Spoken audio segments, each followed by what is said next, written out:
What's going on? I am Nando. And I am DJ. And nothing on heaven or earth could make me not be Diggins. And this is Mostly Nitpicking, a podcast where every week we pick apart a piece of pop culture by looking exclusively at the details. Woohoo! Woo! Nando, I don't think this is Diggins. I think someone paid Diggins, or Diggins paid someone to not be on the podcast and they be on instead, and now this person is saying they're Diggins. I think this is like some kind of hold on. I need to hire a team of expert linguists to decode that sentence. You're not Diggins. Diggins paid you to be on the podcast. That sounds so ridiculously convoluted. Why wouldn't I simply tell you the truth about who I am, especially when who I am is sympathetic? It's a great point. It's a great point. Well, that means nothing to me because it's not even anything from anything. You know, we'll talk about a movie soon. We'll talk about Jurassic Park 3. The no subtitle in this one, right? Jurassic Park 3, the no subtitle. Yeah. It's the only one of these movies that has a number attached to it. Oh, yeah. For some reason, the rest 3. Yeah, the rest of them are all like a thing. But this one, they're like, we're just going to call it Jurassic Park 3 and take it from there. That is what it is. It's the third one. They're not wrong, right? They got it. So we're going to talk about that. Before we do that, let's talk about something that isn't a 3. It's not even a 2, it's a 1. Although it may be a third eventually thing because Morbius re-released and it failed. Oh my! Third time's the charm. We got to get that third one out there. Yeah, did you see that Change.org petition? I think that's... Wait, what was the Change.org petition? I saw 2 things about this. The Change.org petition was... Someone started a petition that you can sign to get Sony to release it again called We Were All Busy That Weekend. Release Morbius again. We'll see it this time, we swear. Gotcha. The thing I'm remembering is a tweet that was like, oh my god, Sony's so bad at this. Of course Morbius bombed. It was supposed to be a TV show. If you make a TV show about Morbius, then we'll watch it. Now, I don't think either of you guys went to Morbius 2 or Weekend 2. No. I most certainly did not. Damn, me neither. We failed Morbius. Do you guys have what like the total figure was for what it made the one weekend it was out? I do. I think it's like $80,000. Yeah, Ooh. I think the sadder number is the per theater number on average. Like the per theater number on average was like $82 per theater on average, which I think that number is sadder. How much is $82? Is like 8 tickets. So yeah, like it's just 8 friends were like, let's go. Like, here's the thing about like renting an empty theater by accident, right? If you're on Morbius, are there things like is there value in buying tickets to Morbius and just having a movie theater for 2 hours to yourself? Could you like hold a business meeting in there or something? You know, like the woman that you saw James Bond with, who was taking that Zoom meeting. She should have gone to a showing of Morbius. Yeah, not James Bond opening weekend. Yeah, like is there utility that we're missing out on? Because it's a public space, or like it's a clean space with lots of chairs, air conditioned. Yep. There's people that can't go, like there's a bouncer kind of. You could do whatever you want. I'm thinking of like, it's weird because AMC for a while, I don't know if they still do it, but they had like the private rental. I believe you could like rent a whole theater for like $100 or something like that or like whatever it is. It's like, you know, maybe a couple $100 and you get the whole theater. Differs movie to movie, I think. Yeah. And you get to see a certain thing. So like this did worse across a whole weekend than like they would have just been better. AMC would have been like, all right, we'll just get one guy for this weekend to privately rent it out because Sony putting this in here was so much worse. Rent it out for the whole weekend. Like if you did that, could you just go to them, get one ticket to Morbius, nobody's in there, and then just be like, listen, you guys don't turn on the Morbius. I'm just gonna take a nap. There's like a lot of shit going on in my apartment now, and I needed to take a nap somewhere, so I paid $10 for a 2-hour nap. Please don't show me Morbius during it. It's tough because all of those things like technically wouldn't like an hourly motel be cheaper than a $10 showing of Morbius? I don't think so. Well, okay, I thought for the private, yeah, no, for a $10 showing, no, but for like $100, certainly. But I guess if like you're guaranteed to be the only person there for $10, yeah, that's a steal. It would be an incredible place for like a drug deal or something like that, right? Because then you get to you watch Morbius as well if you want, but like you have a whole area to yourself that nobody gives a shit about. I mean, it maybe like if you were going to do drugs, like Morbius would be a great screening for that. I don't know. I think it would ruin the drugs. Depends on the drug, but I think we're probably just do it at home. Oh man, poor Morbius. Not like poor Morbius. No, not poor Morbius at all. So but stupid. Yeah, like if you're in the theater by yourself, could you like? I mean, obviously you can't like record Morbius, but could you like record yourself? I think you could record Morbius. Why not? That's true. You could. Yeah, why not? You know what? It's already out there. It's probably not like they're probably not thrilled about it if you do it in the theaters now, but like it's not like you're going to spoil the Morbius for everybody. Probably not a crime. The only way they find out people are doing it, because we don't have attendance in the theaters themselves anymore, is if someone else tells them that it's happening. And as we've established, you will be alone in the Morbius theater. Yeah. So yeah, you could like I just love this idea of like slipping the movie theater attendant $100 and being like, don't let anybody in the Morbius for the rest of the weekend, okay? And then you like build a Gatling gun or something illegal. Well, yeah, you said $80 a theater for the weekend, right? So if you give them $100, that's the it's the equivalent. You just have a movie theater to yourself for them. Like, could you just go put on YouTube videos or something? Like, if you're the only person in a theater, can you just be like, yeah, I'd rather watch like, I don't know, The Boys. You want my Amazon password? Just put The Boys on. It's nothing stopping you, right? You could do like a Miyazaki like film festival. You could just, like, watch all the Miyazaki movies and on the big screen. That'd be fun. That's what it should be. Fucking Morbius, man. I'm glad the internet won this one. Do you think that maybe that is what every Morbius showing is? That they're just that all the people who work at all these theaters are just showing whatever they want? Nope. Knowing full well that no one is showing up for Morbius? That's true. Amazing. Yeah, dream come true possible. In my opinion, if that were the case. Yeah, I think that would be that would be likely, like, because I've always wanted, but like I've seen people do this where like they take the movie theater and they play video games on it or something, and like play Mario Kart on a movie screen. Like, seems fun. That's the dream. Yeah, it's like that could be what you do for Morbius. There's just so many things. You could like work out during your Morbius screening. Like bring some dumbbells and just work out. Nice, cool, air conditioned, empty space. You could do it to the Matt Smith music. You could, yeah. But he's all shirtless. Yeah, you could do his little dance. Just do that workout. Do you think you could go to the Morbius, like the AMC, and be like, listen, I'm going to bring 100 people into this Morbius screening. I'm going to give you guys $100. There's no way you're making more than $100 on this Morbius screening. So can I bring in as many people as I want? Like, because what's the alternative? It's not like those seats aren't going anywhere. Yeah, you've already made more money than Sony would promise you. Yeah. I guess the theaters would have really hoped that like everyone who went to Morbius bought like $50 in concessions. Yeah, that would have to be like the. I think they make you do that with the screenings too. There's like an expected amount of concessions. Yeah, a concession on concessions, if you will. So you can't bring in your own lobster roll or fucking cheesesteak or chicken parm. Yeah, unacceptable. Yeah, I haven't gone to a movie theater recently, so I haven't had. Maybe for when we go to see Jurassic Park: Fallen Kingdom, I'll go. I'll really Jurassic World. Oh Dominion. Also Dominion, yeah, Dominion voting machines. Jurassic Park. Someone called Mike Lindell. There's too many Jurassic Parks. Speaking of the voting being rigged. Oh yeah, let's talk about that.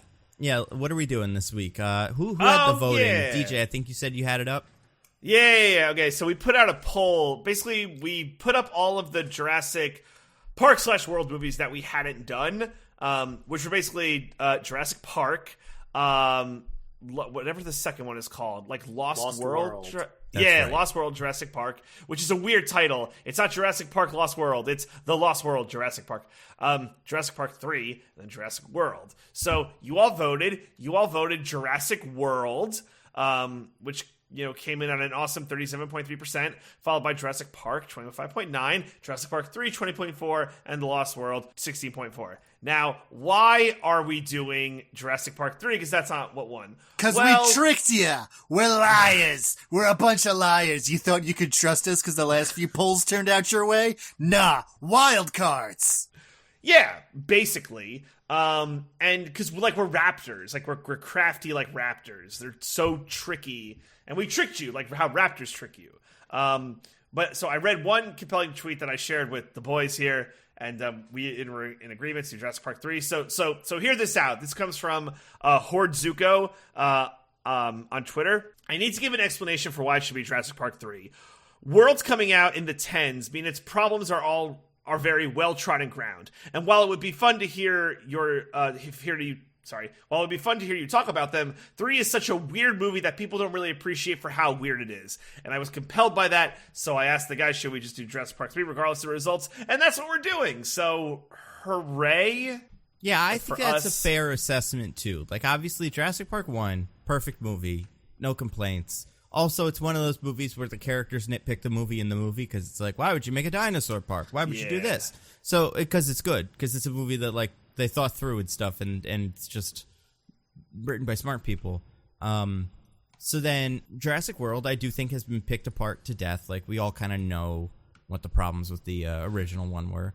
And the Heels, Chris Pratt, the children, Jimmy Fallon. Yeah, exactly.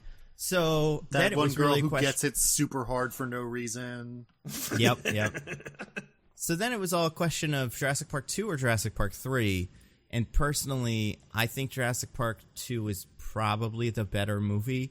But Jurassic Park 3 has the plot I remember more. That's the thing. I remember moments from Jurassic Park 2. It's like, oh, there's like a bus or something, and the girl does gymnastics or something. But Jurassic Park 3, I remember the pitch for that movie, which in my head made me go, that's probably the more interesting of the two. So I think it's a solid pick. Who was this? This was Horde Zuko on Twitter. The handle is at Kong God Zuko. And what's their address? No. I think it's a good pick, Horde Zuko. I think this is the best out of all 4 things we presented. I mean, we'll see, but it's probably the more interesting thing. So. Yeah, I agree. Thank you for bullying us. No, I'm kidding. Thank you for putting out a compelling argument for us to consider. Like, listening audience, all this means is if you put out compelling arguments, maybe we'll listen to them. Yeah, I mean, and I am just always in favor of not listening to the poll and zagging on you guys. So any ammunition you can give me to convince these two to do that is just always helpful. I just feel like we established last week that our fans were, like, in general mean to us for making us do the Emoji Movie. So maybe this is kind of some weird revenge thing. I'm not saying that that's the case. I'm saying maybe it's the case. I mean, we'll see, you know. We haven't all talked about this movie yet, so maybe this is revenge too. You know? That's fair. We'll see how we think about it, because Diggins, you're in charge of the IMDb, so... Oh my god. I would like to say one thing before we get started, not to hold everything up, but to kind of hold everything up. So, here's all I'd like to say before we get started, so I can get this out in the open so it's there ahead of time. Just tell me how you guys are going to screw me, and then, like, I won't be upset by the blind side. I'll be like, oh, the sabotage is being done this way. I understand it. I get it. So... you know, it's just there out in the open. Like, transparency. That's all I'm asking for. Oh, I'm going to give you a hint that's completely wrong. Oh, my God. All right. Okay. Damn.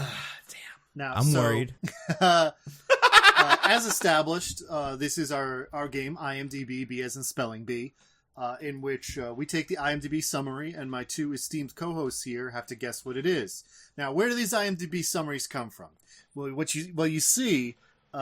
the fine folks at IMDb write down every possible permutation of a summary they can think of for every movie that's come out in the last week. Then they write all those down on little slips of paper, put them all in a big basket, and throw them into a cage where they keep a large carnivore, perhaps a bear, that eats all the slips of paper. Within a day or two, the bear has pooped, and the unlucky IMDb interns have to sort through the poop until they find whichever slips of paper have survived the process, and the summaries written on those slips of paper are what are chosen to be put on the website imdb.com. So I have the poop slip of paper that was chosen for Jurassic Park 3 here in front of me right now. Now, my hint that is wrong that I'm going to give you is that I would definitely say that this summary centers the main character of this movie. Okay, listen, Diggins, Wait, as much as I like it when you lie to our listeners and take the wrong poll or something.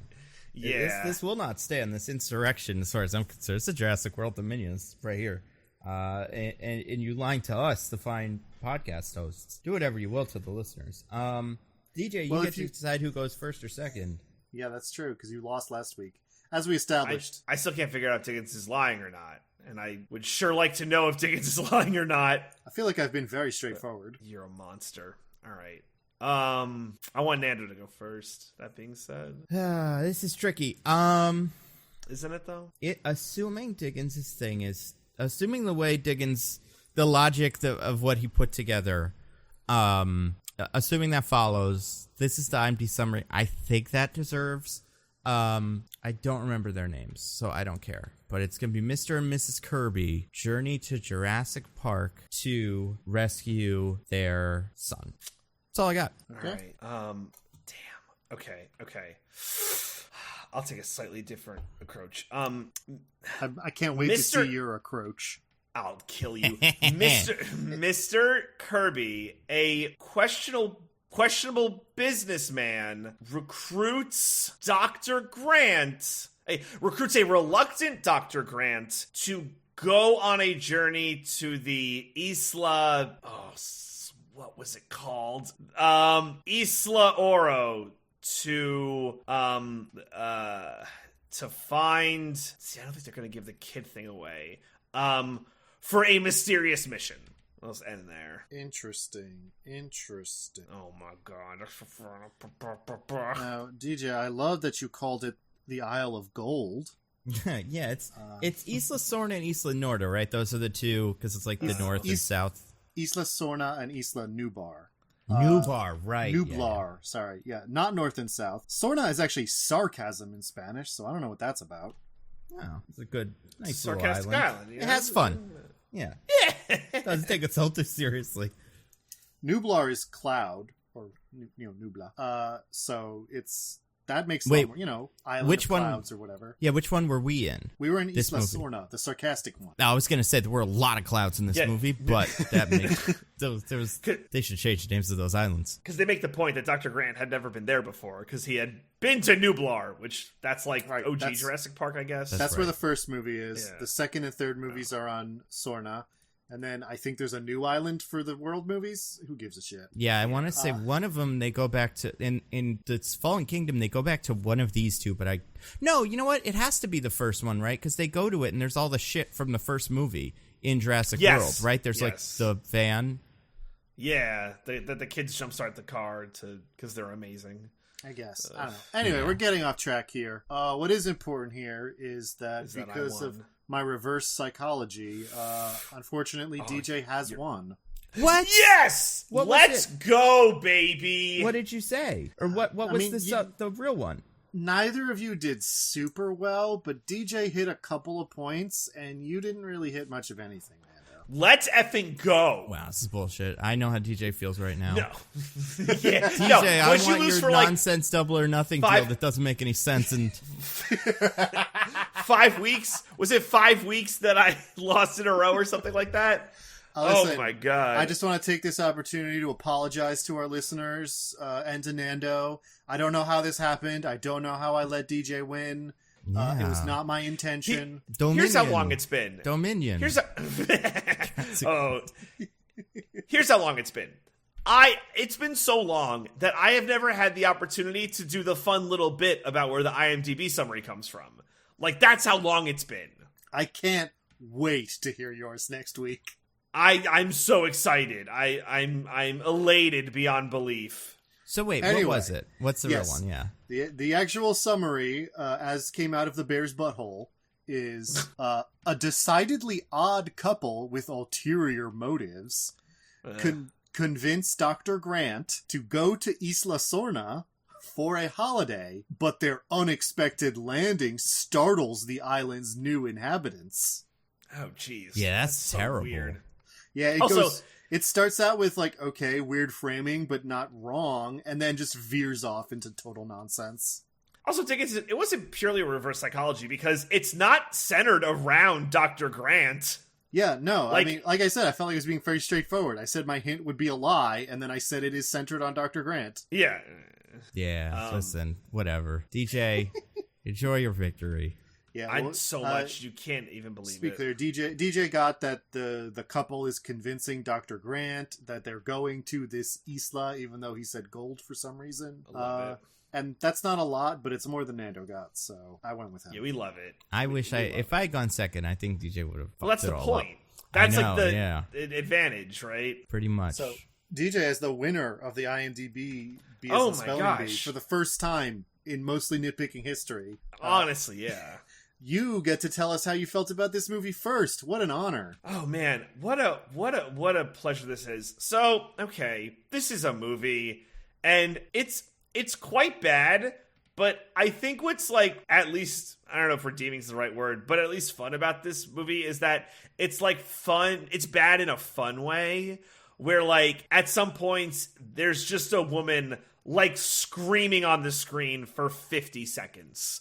Like as there's a horrible CGI dinosaur like nipping at her. It's amazing they went backwards with like the dinosaur stuff. It was like, oh, those like Jurassic Park 1 dinosaurs were like really good, but like these Jurassic Park 3 dinosaurs are terrible. Ages so poorly. You would never believe this movie came out like 2 years after The Matrix.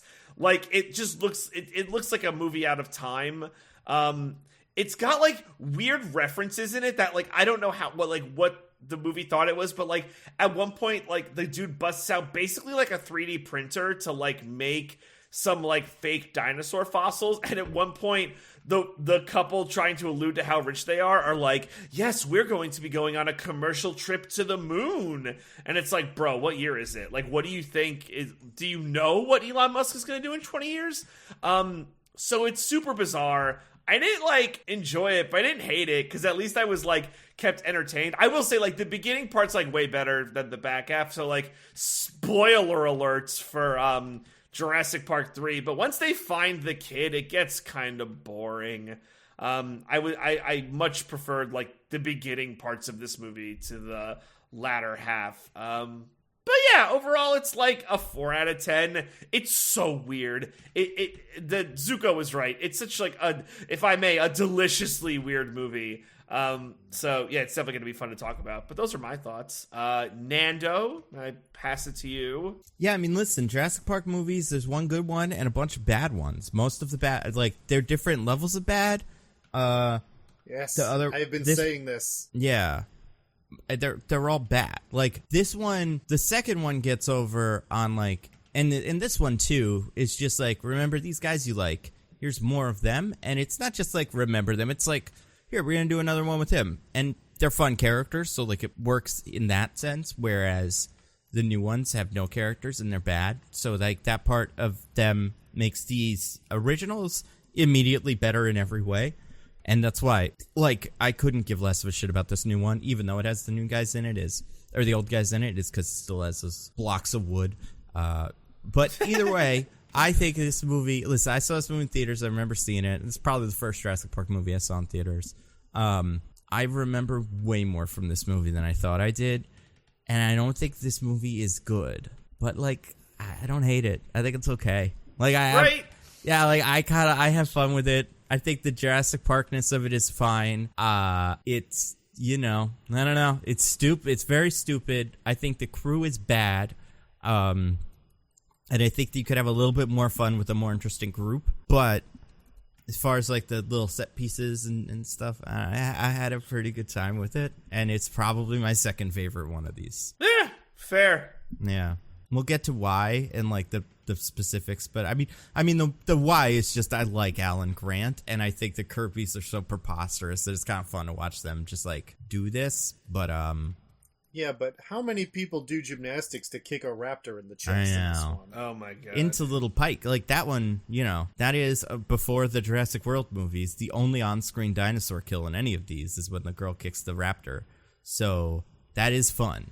And it's, I love me some... This is the thing I noticed also this week. I'll give it to you after this thing. It's, because he's not in this.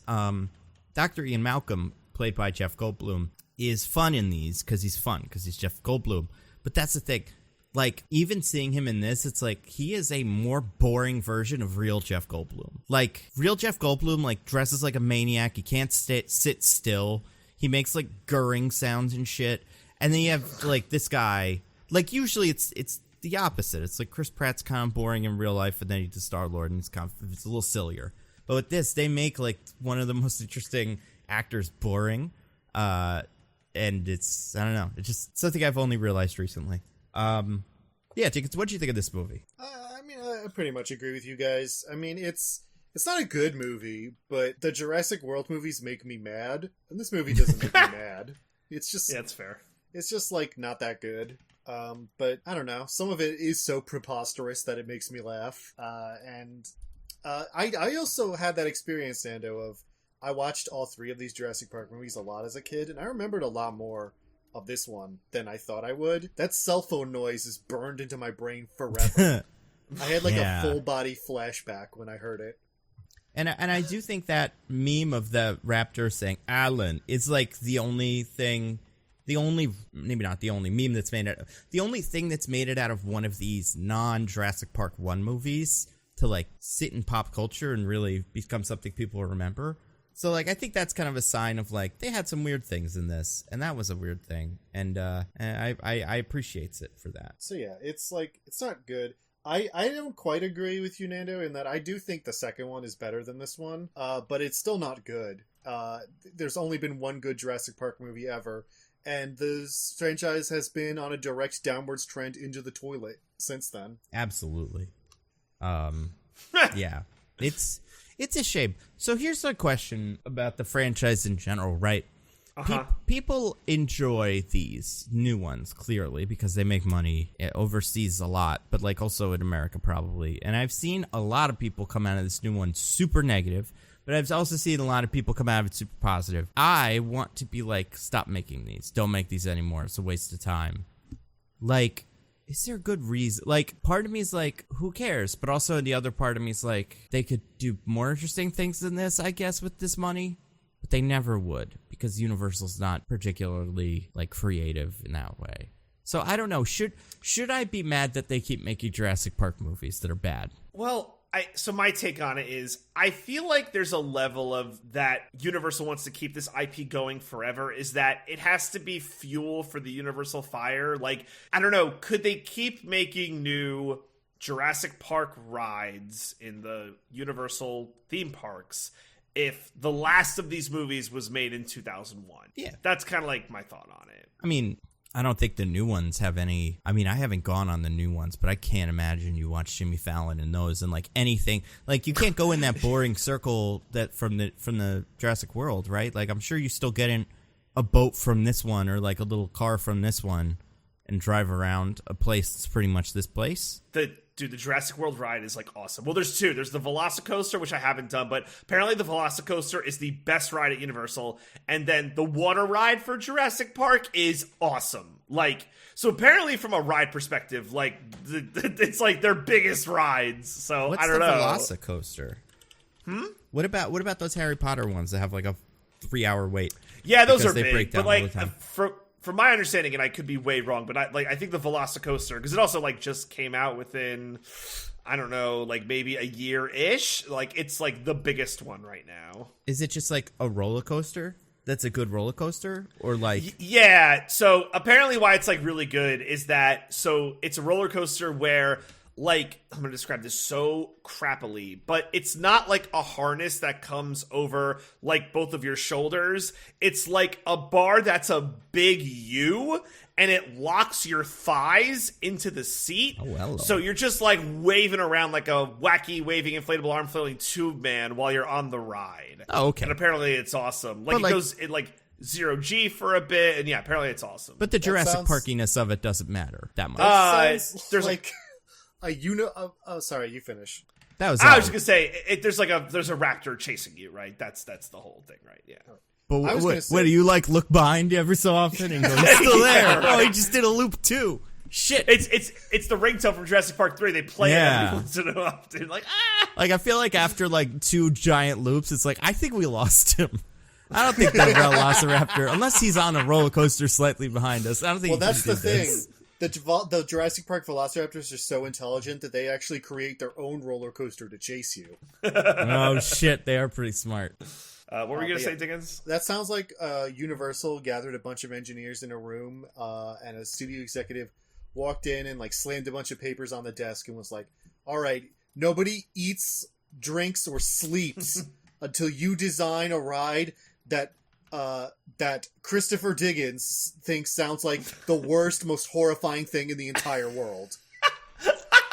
It looks pretty cool. I'm looking at pictures of it and stuff, but it looks just what like do a you hate about like just the waving around of it all, like no harness? Like that sounds like I would feel like I was gonna die at every second. I mean, I'm looking at it, and it doesn't seem that different from something like, I don't know, like Nitro or something like that, where there's mostly that, like it's a thing that goes over your waist on, you know, like it's not like a seatbelt kind of thing, but it just, you pull it. I don't know. It doesn't. I'm sure there's something to it technologically. I'm trying to find a picture that really demonstrates it. But the way it was described to me is like, for you to fly out of this thing, your body would have to literally snap in half for anything like that to come close. So, you know. So then, like, yeah, I mean, I don't know. It's fine. To answer your question from before, I feel like the idea of making a ride that's a Jurassic Park ride, you could just make 50 of them. They don't need the movies. Like, it's a dinosaur ride. It's not like Toy Story where, like, there's a big giant slinky dog and you have to go, like, why am I smaller than the piggy bank? It's just like, why am I supposed to be scared of this big old dinosaur? I'm not enjoying this ride. Like, you don't need any context. Just more dinosaurs in the ride, and it's better. Yeah, that's fair. I mean, like, one of Disney's, like, biggest rides in Magic Kingdom is, like, Space Mountain. And when was the last time there was a Space Mountain thing? So, yeah, I mean, point taken, right? They just put in a ride, speaking of this, because I don't go to these ever, but I've watched all this shit on YouTube, where the Guardians of the Galaxy, like, yell at you the whole time. And it seems so complicated. Like, you gotta pay way more attention to that roller coaster than I think I can pay attention to. There's a Celestial in it. Terry Crews is in it. It's very complicated. Well, and it's and I know it's like a weird tangent, but I think it's kind of related for like when we have these like we have our VOTs of the world where you're not a movie company, but you're everything. And like I don't know, for that example, for like the Disney coaster, right? Like if you look at some of their like immersive rides, like Rise of the Resistance, like if you, I don't know, you can't just have a passing familiarity with Star Wars to do Rise of the Resistance. You gotta know the whole fucking thing. So, like, but that might not be true for, I don't know, I haven't done any of the Jurassic, well, I've done the Jurassic World water ride, but I haven't done the Velocicoaster. Like, I don't know how much story you need to get much out of the Jurassic Park rides in Universal. There's no way this roller coaster has a storyline. I'm thinking, like, there used to be, because the one that's the, I think it's called Galactic Rewind, the Guardians one, used to be the rock and roller coaster, and that one had a story, and it started with Aerosmith being like, hey man, we're late to the concert, and then you just go do like a roller coaster, and sometimes the Aerosmith songs would play, but like this one, it's like, oh, we gotta save the Nova Corps is coming, and the Celestial's gonna steal this magic circle. It's just, I don't know. Either way, Jurassic Park movies. And I know if you download the Jurassic Park Roller Coasters app and read all of the supplemental tie-in material, you would understand how it fits in with the deep lore of the Jurassic World movies. It is actually vital to the plot of Jurassic World Dominion. I mean, then I'm in. I'm excited for Jurassic World Dominion because then maybe we'll finally be done. I don't know. We probably won't, but we should be done. I don't know. Wait. Oh, that's it. Well, this is for next episode, but I wonder if you think if we will be done. I'm sure it'll make a lot of money and then we won't, but we should be done. Because here's my prediction. Based off like 1 or 2 reviews I've read, I'm guessing that this movie, remember how at the end of the last one, it's like, now dinosaurs are everywhere. Won't that be fun? Yeah. I'm betting this movie does that a little bit and doesn't really do it that much. And then it's like, you still haven't made that one movie that's kind of interesting. Like, that's the interesting movie where they just invade, like, fucking zoo and fight the giraffes. And, like, so maybe they can make, I don't know, maybe they'll make that, but yeah. Well, they're the smartest animals ever, so they could probably just figure out whatever they need to do, because there's nothing smarter than a fucking raptor. Top of the food chain. That's true. Well, have you guys ever heard not the pitch, but the one of the ideas I think that was on the table for a Jurassic Park sequel, I think post 3. So this was what Jurassic World could have maybe been, but wasn't. Have you ever seen, there's like a drawing of it. Let me see if I can find it. I have not seen whatever it is you're referring to. I know that Jurassic World, or rather a fourth Jurassic Park movie, was like in development hell for a long time and eventually became World. So I was vaguely aware that there was almost certainly a bunch of different movies it was before it was World, but I don't know much about what those movies were. So I don't know. It's gonna be hard. Oh, maybe wait. No, hold on. That Google had drawing in it. That might be it. I don't know if this is real, but in my head, I think it's real. Oh, never mind. It's probably isn't real. In my heart, I believe it's real. Well, I shouldn't put World. Why did I put World? It's Park. This was when it was going to be Park. Yeah, this didn't help. So, I have been told... Oh, here we go. I think I found it. Yeah. So, this is what they were going to do. Kind of. I'm going to put this in the chat, and then I'll explain it to our listeners. And by gonna do kind of, I mean this concept art was released. Because I think this is the one kind of interesting thing they get at in the newer ones and then don't do anything with is like human dinosaur cloning, like the hybrid shit, the idea. But also, I've been told, or I feel like I've read, they were gonna do like, the army was gonna get dinosaur men and like outfit them with guns and shit. So These like pictures fucking rule. Yeah, like that's something you could do, but they'll probably just do more of this. So, you know what? We gave it another shot in universe. We thought a theme park could be done properly, so we're gonna do it again. I gotta describe this. Fences. I gotta describe this fellow to the listeners at home.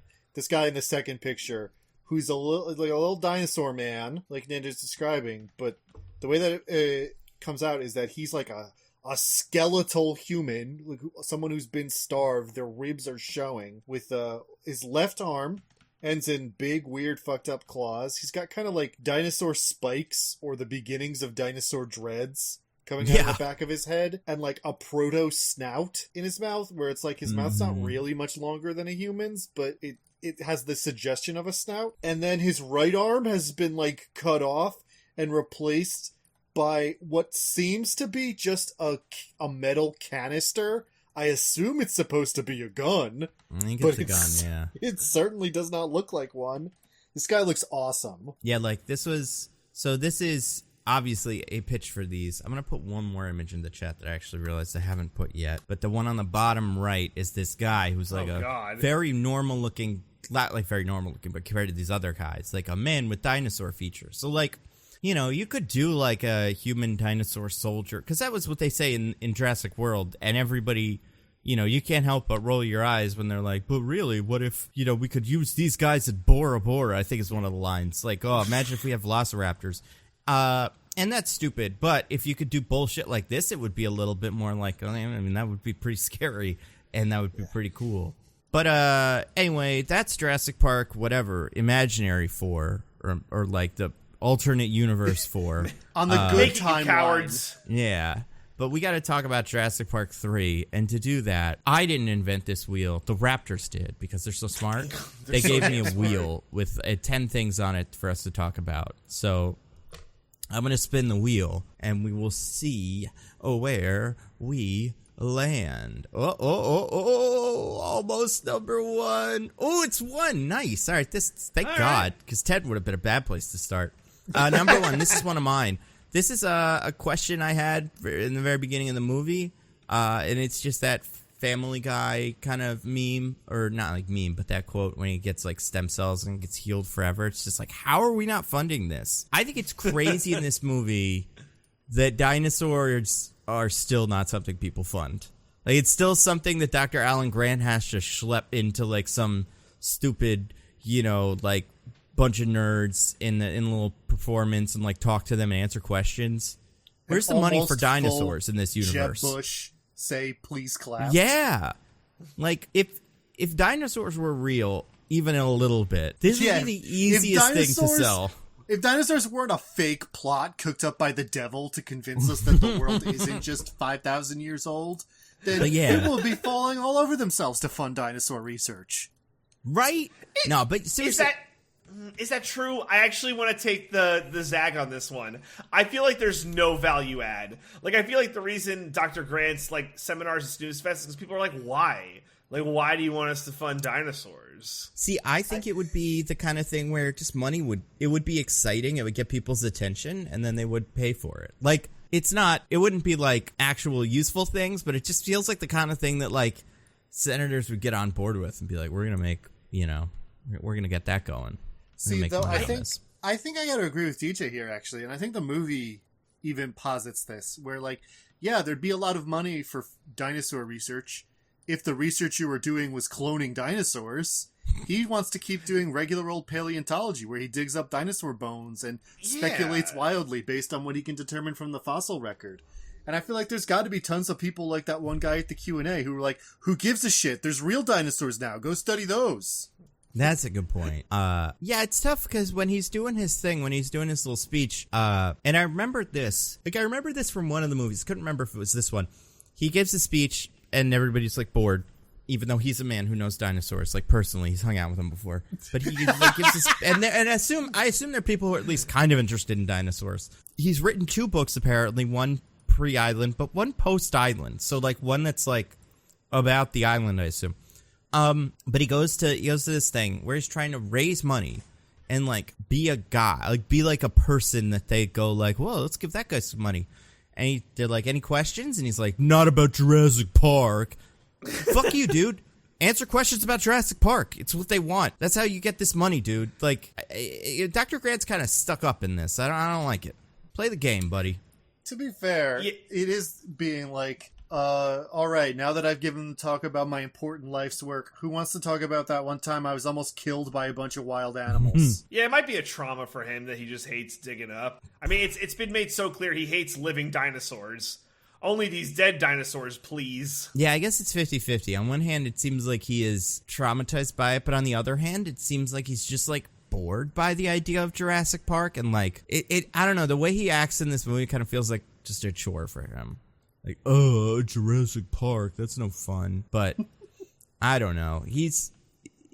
I feel like he ends up in this situation where he's, like, forced to take the Kirby's offer, in a way that's kind of like, this is his last shot at having any money for dinosaur research. And it's like, that's what happens if you don't do any of this other stuff. Like, you gotta put yourself out there, buddy. Otherwise, you're gonna be in situations like this. I don't know. No force on heaven and earth would get him to go back to Jurassic Park. That's what I hear. Except if someone asked him to, then he might. And promised a bunch of money, and I would not check to see if they have that money. I mean, who would promise money if they didn't have money?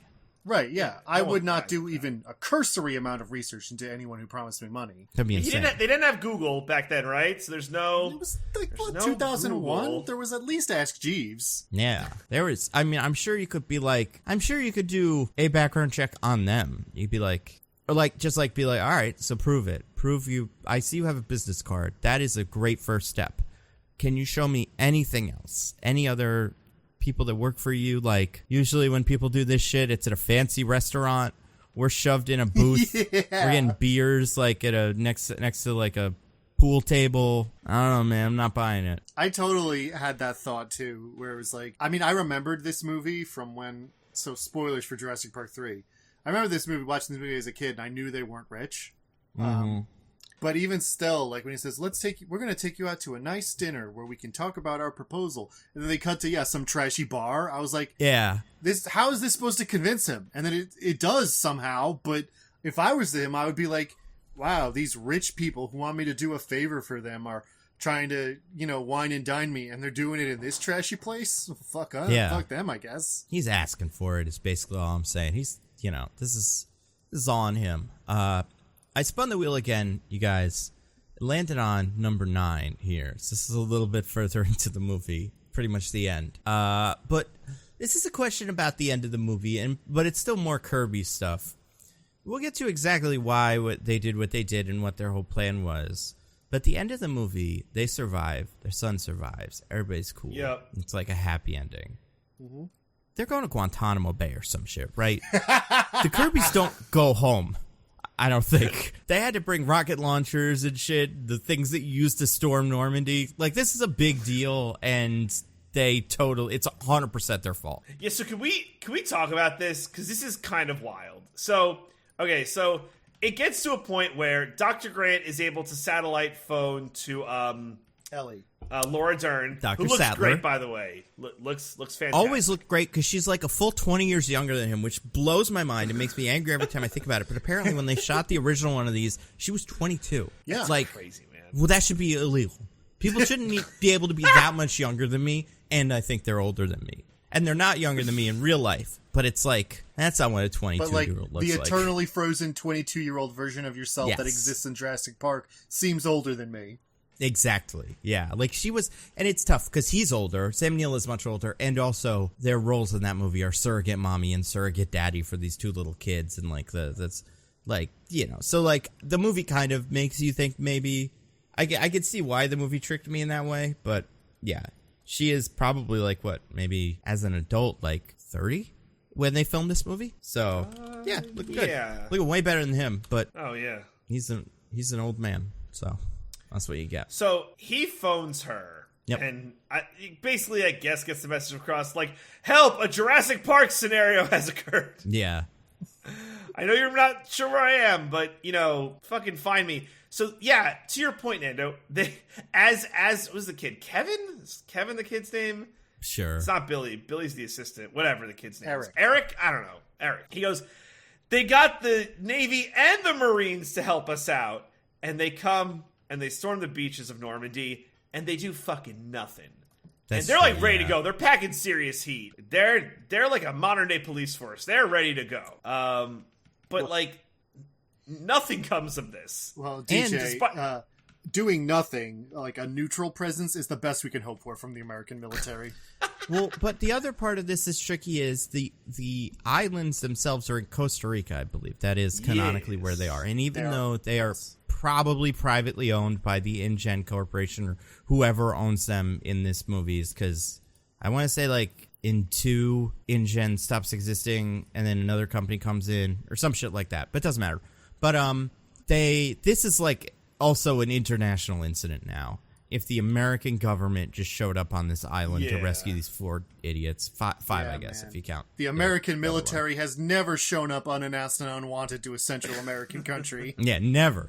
I mean, but yeah, these like I think Dr. Grant could get out of this. I think everybody but the 2 Kirbys could get out of this. Well, yeah, Dr. Grant just has to be like, yeah, they lied to me. They said they had clearance and that we were going just to fly over the island, and it turns out this was all a ruse. I was pretty much literally kidnapped. See, I agree, but also I think then they would be like, what do you mean they lied to you? What lie did they tell you? And he'd be like, well, they told me they were rich billionaires. Like, you didn't check, dude? You got to do a little bit of due diligence. This is They told me kind they of were on rich. you. They told me they were rich billionaires who had clearance to do this. And it was like, and you didn't ask to see like a government form or something? Yeah. Give me a paper. Like, but yeah, he was kidnapped. His friend was kidnapped. All the other people are dead, so it doesn't matter about them. And the kid. So the kid, I have a hard time understanding what happened to the kid as the movie starts. Okay, so just basic outline of the plot here, just so we have a baseline for going forward. Movie starts with the kid and his mom's boyfriend, I guess. Stepdad? That was stepdad. I don't think they were married. They said it's I don't only think been they're like married a year. either. And I see. Yeah, I don't think they used. I mean, she definitely didn't take his last name. I feel like we get that guy's name, and it's not whatever Ben hers is. Hildebrand is his name. Hildebrand, yeah. So according to this, she never calls him like my husband or something. She just says that Ben took him, and like I don't know. They're weird about it. well, on the Wikipedia page, Ben Hildebrand is described as Amanda's friend who goes parasailing with Eric. So it might not even be. They might even be fucking. I mean, And the implication is clear that they're together, right? Yeah, perhaps. I don't know. Anyway, so yeah, he takes her son, Eric, to go parasailing by Isla Sorna, which is apparently a business called Dinosaur that these Costa Ricans just run. Where Right. they take SOAR. parasailing near the island. But they get eaten by dinosaurs on the boat, and they're left just parasailing with an empty boat. And so they cut themselves free. and go parasail onto the island where somehow Ben dies, but Eric gets to run away, and he's living on the island by himself for 8 weeks.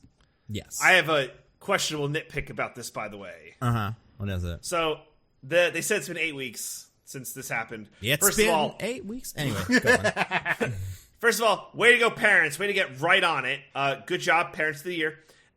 2, when the reveal that Ben has died, his, like, skeleton is in the whole parachute getup. Mm-hmm. So I have, like, a couple questions. 1, how did he die? 2, would it already be a skeleton after 8 weeks? Oh, yeah, that's a good question. Because it's not like it got exploded or something. He just did fall and then decompose for a while. Yeah, so did he starve to death? I'm just curious how he died. Oh, how long does it take for a body to decompose? Is it 8 weeks? Yeah, I don't know. Can Do I have to little Google mummies? this? I'm Googling it as we speak. Okay, cool. Like, maybe they picked 8 weeks because they're like, oh, well, if he's going to be a skeleton, it has to have been 8 weeks. Also, didn't feel necessary to kill him. Like, I don't know. Like, if they wanted the kid to, like, be on his own. Otherwise, it was like, well, just kill the guy. Well, but he also committed the sin and needs to be punished in the logic of the movie for losing the kid, so. Yeah, I guess, yeah. I'm surprised we didn't see him die in a hilarious way, like ripped in half by 2 dinosaurs or something, which is usually how this movie treats its villains. So 2 things. 1, apparently the body starts to liquefy about 1 month after death. So okay. not unreasonable. Okay. 2, nobody gives a single shit that this guy died. Nope. Yeah. We moving on. We are moving on. Mr. Kirby even says, like, I'm sorry about your friend. It's just like, I don't really care about him. It's fine. I'm just upset that our son is out there alone. And the I fact got that he corpse died, all over me. Yeah, the fact that he died means nothing to me. Nothing. Yeah. And I don't think anyone fuck that even guy. mentions him again after that. I don't think Eric asks about him. I don't think they bring him up. Like, they just move on immediately. Yeah, that's Holy true. shit, did Eric kill him? Maybe. Was Eric the one who killed? Eric was like, this is for getting between my parents. And shoots him with a flare gun. It's the He 2000s. really cared. Divorce is something that is bad and we need to solve via the movie. And, like, it's something that it's the kid's job to fix it. Does that make sense? Although he doesn't really need to. Like, their marriage, like, somehow... It's weird. We'll They enter get the movie to with it. their marriage fixed. We'll get to it. We'll get to Oh, that. okay, my bad, my Yeah. bad. But my bad. yeah, I just think I feel like the movie, does not. There is a slight reckoning for the Kirbys, but this is 100% their fault. And I think like there's the bit where Mrs. Kirby and Mr. Kirby are like talking, and he's like, "Oh my god," she's like, "You probably blame me for this, right?" And he's like, "No, it's not your fault." And it's like he totally blames you for this. Like he's not like mad at you right now, but it's your fault for letting this happen. So he can probably blame you for it. But I guess it's more just like, man, this whole thing is 100% your fault. Like this situation, the government owes you nothing. Also, there's one part where it's like Mr. Kirby's like, "Don't call the embassy; that won't help." How do you know? And also, maybe they will. Did you check? He said, no. That's because he said earlier that he contacted the U.S. Embassy to try to get them to save the kid, and they wouldn't do anything. I feel like there's a difference between like that and being like, "Hi, I'm on the island right now, embassy, help me." I feel like the response is a little bit different. Also, tell them you're a billionaire. They'll listen. They'll be like, Yeah. "Oh my Apparently god, in Mr. Kirby." In this universe, nobody checks if you're actually a billionaire. Yeah. So. I spun the wheel again, by the way. It landed on, oh my god, another really close one. Number 7.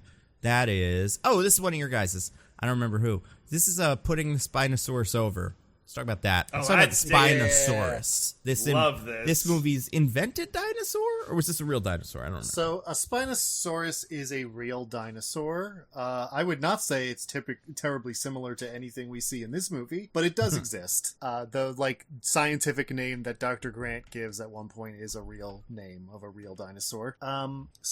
It's, I guess born out of the desire to not do the T-Rex again and be like, we need something bigger and cooler. Mm-hmm. They picked a dinosaur that is larger than a T-Rex. Maybe. It's a little hard to say because, it's actually pretty hard to tell things about dinosaurs based only on their bones that have turned into rocks. That's true. So there's some controversy about exactly how big a Spinosaurus is and, what its bone structure was like and everything. but it was a very large predator. Was it like a mega badass who could beat a T-Rex in one blow and would relentlessly hunt a group of humans across an entire island, no matter how long it took? Probably not. I mean, who's to say? Were you there, Diggins? Yeah, I saw it happen.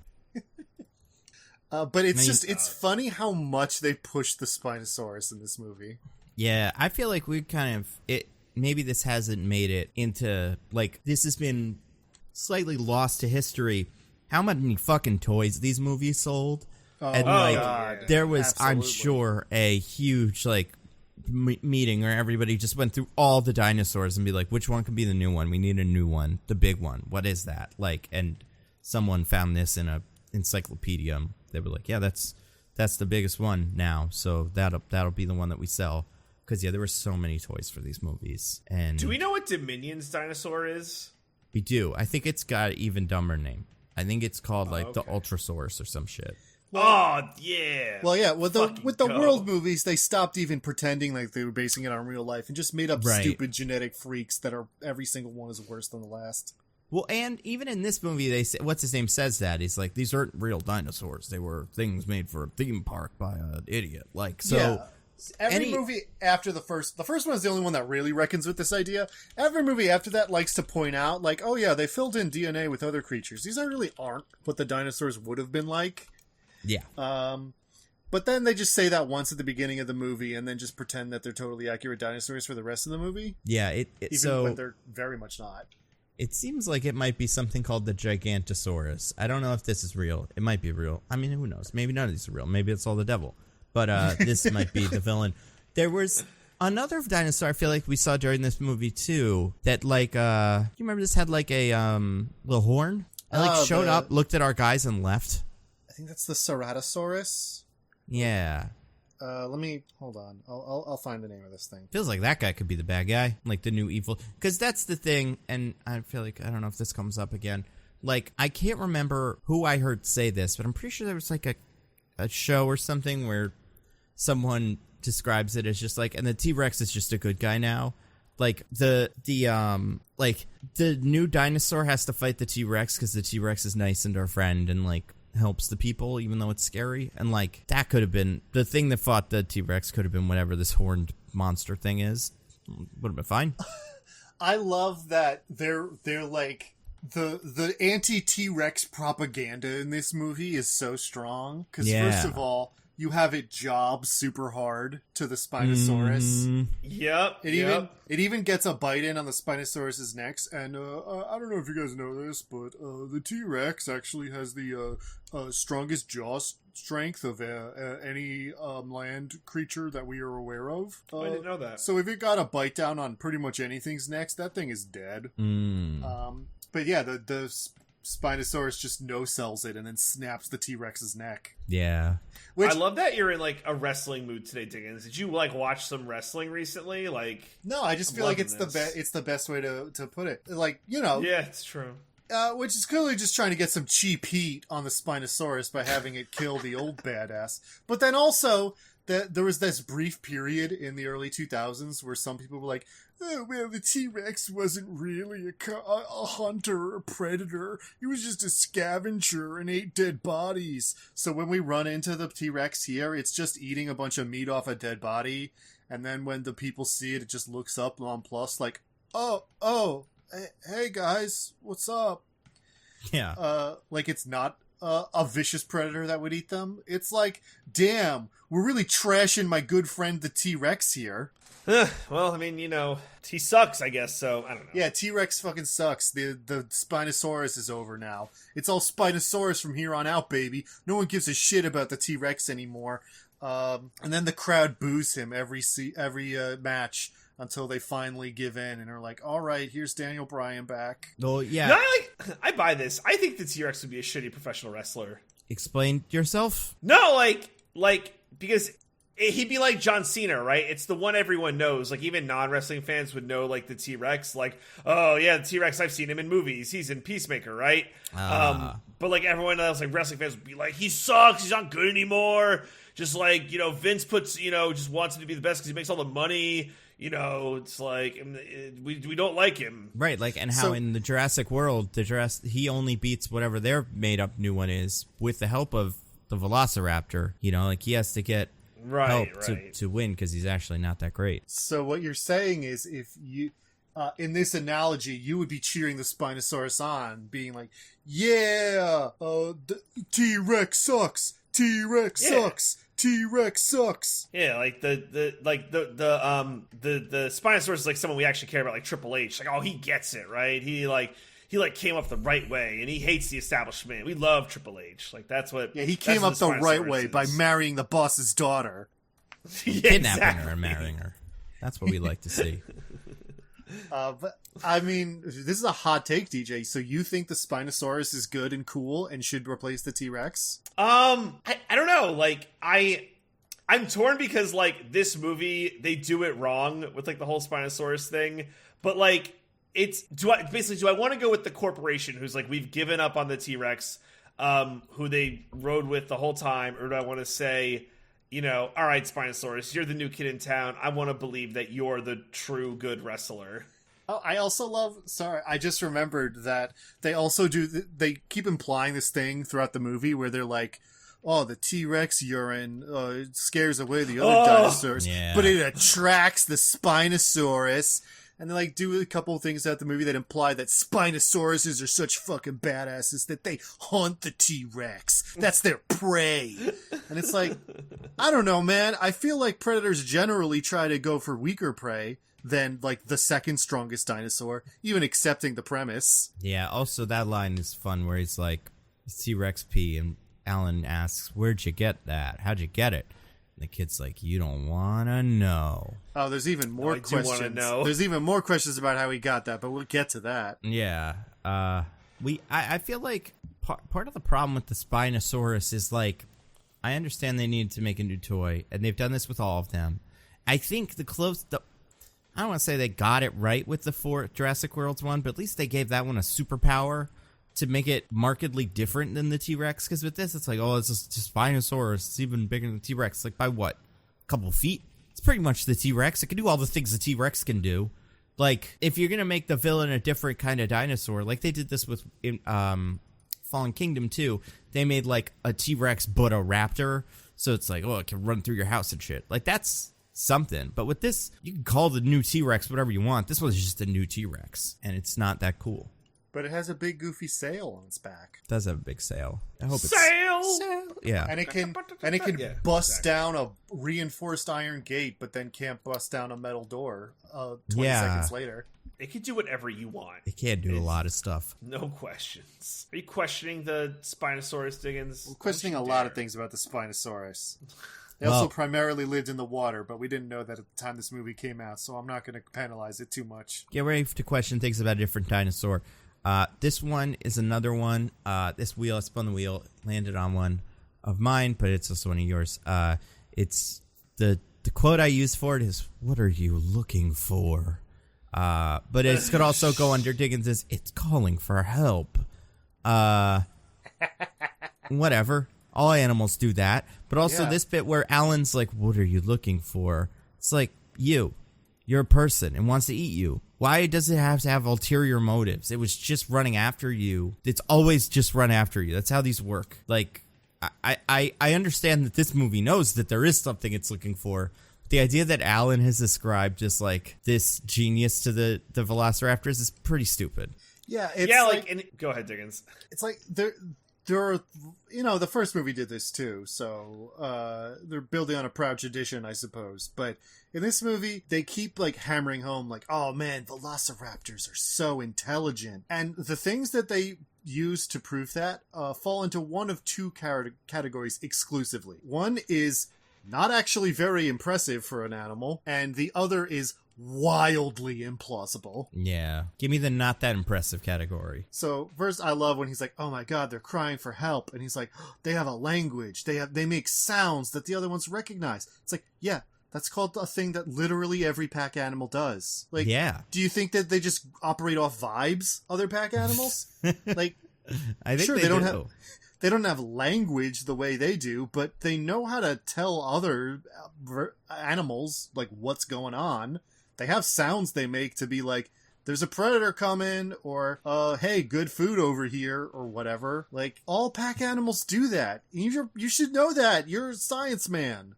Well, he's a paleontologist. Do you think maybe Dr. Grant just doesn't know anything about other animals? Every time he discovers something velociraptors can do, it's like, oh my god, they have sharp teeth. That's so dangerous. Like, no, all the animals have those. That's not a new thing. But he kind of attributes everything to them, kind of like, the person that only watches, I don't know, like, what would this be? What's the meme? It's like the person that's only seen getting a lot Midsummer. of Boss Baby vibes out of this. Yeah, one. yeah, exactly. That's what he is. He's the Boss Baby guy, where he has only seen Boss Baby. So yeah, that bit is dumb. But then the wildly implausible thing. Let's talk about that. Well, my favorite wildly implausible thing is a very small moment, but my favorite dumb moment in the movie maybe is they go to the like embryo growth building or whatever. Oh my god, yeah. Where they're like looking through a bunch of dinosaur embryos suspended in tubes that are still like haven't decayed for some reason, I guess. Yeah, it's like a little sideshow. Like it's like a fucking Nightmare Alley. They got all the weird embryos in little goo. Yeah. But Téa Leone's character, I think her name's Amanda. Amanda Kirby. Yeah, I'll look it up. Something like that. Is like looking through all the tubes, like walking down the line of tubes, and at one point gets to one that has a raptor head in it, and she's like, whoa, crazy. And then the raptor's eye moves, and it turns out it's a living raptor that's right behind the tube. But in order to trick her like this, the raptor had to be standing perfectly still in the exact right spot, knowing that she would look through it and think that he was in the tube. Yeah. Like, this is... That's such a wild degree of intelligence an animal would require to do something like this. Yeah, it's like a surprise party. Like if there were two of them in there, you'd hear the people like walking in, and then the raptors would go, shut up, here they're coming. I'll get in your pose. And then they get in their pose, and then Alan Grant will walk in, and they just see a whole velociraptor butt out the back of like the couch. Like, there's velociraptors, run! But no, they're all like, I guess it's just some tubes. I don't know what to tell you. They also never capitalize, too. These raptors never like, oh, score, we set up a whatever, and it paid off in such and such way. That's the thing. It's not even like really a trap to catch them. It's like this raptor just decided it wanted to scare this lady for no reason.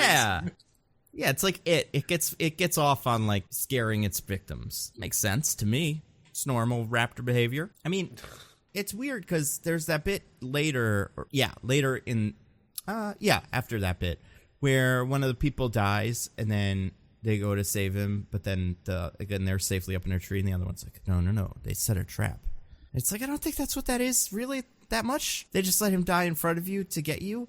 But also, like we've seen the raptors do, they do this in the first movie. Way better when they trap the guy, Muldoon, the hunter man. And that bit is cool and an actual trap. So, I don't know, they didn't get more clever. They just kept going. I don't know. Not impressed, Velociraptors. It's like, even if you accept the premise that they set this trap, they don't execute it on it very well. Because they have Udesky, the best character in the movie, dying on the floor, and they've, hidden themselves to wait for the other humans to climb down, but the second a human is even a little bit further down on the tree, they jump out and start snapping at her heels, rather than wait for her to be on the ground where they can eat her. Yeah, they're not very good at this. They're not at all. It's weird, too, because, like, with the Jurassic Park dinosaurs in Jurassic Park 1, we got the sense that these dinosaurs have been around people a lot. I wonder how much these dinosaurs have actually spent time with people. Is this the first people most of these dinosaurs have ever seen? I mean, it's gotta be, right? So, the lore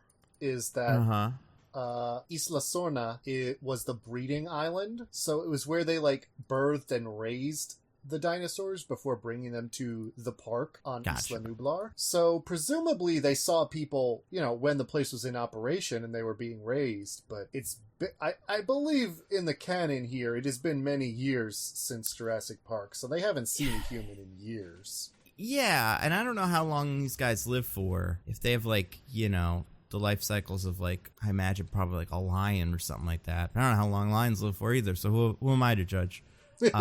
But they're taking this really well. They're just like, ooh, like monkeys. We know those. We gotta trick them like that. But yeah, the Velociraptors in this movie are stupid. Not they're stupid, they're weird. I think the Velociraptors, like everything in these movies, peaked with the first one, and have been kind of just, coasting. Because there's never been a better scene than that one in the kitchen, so why even bother? I do love, important note here, by the way, the Spinosaurus was not in any of the other movies, and also was, the Spinosaurus was identified, back in 1912. However, we knew very little about it, and what we knew about it then was wrong.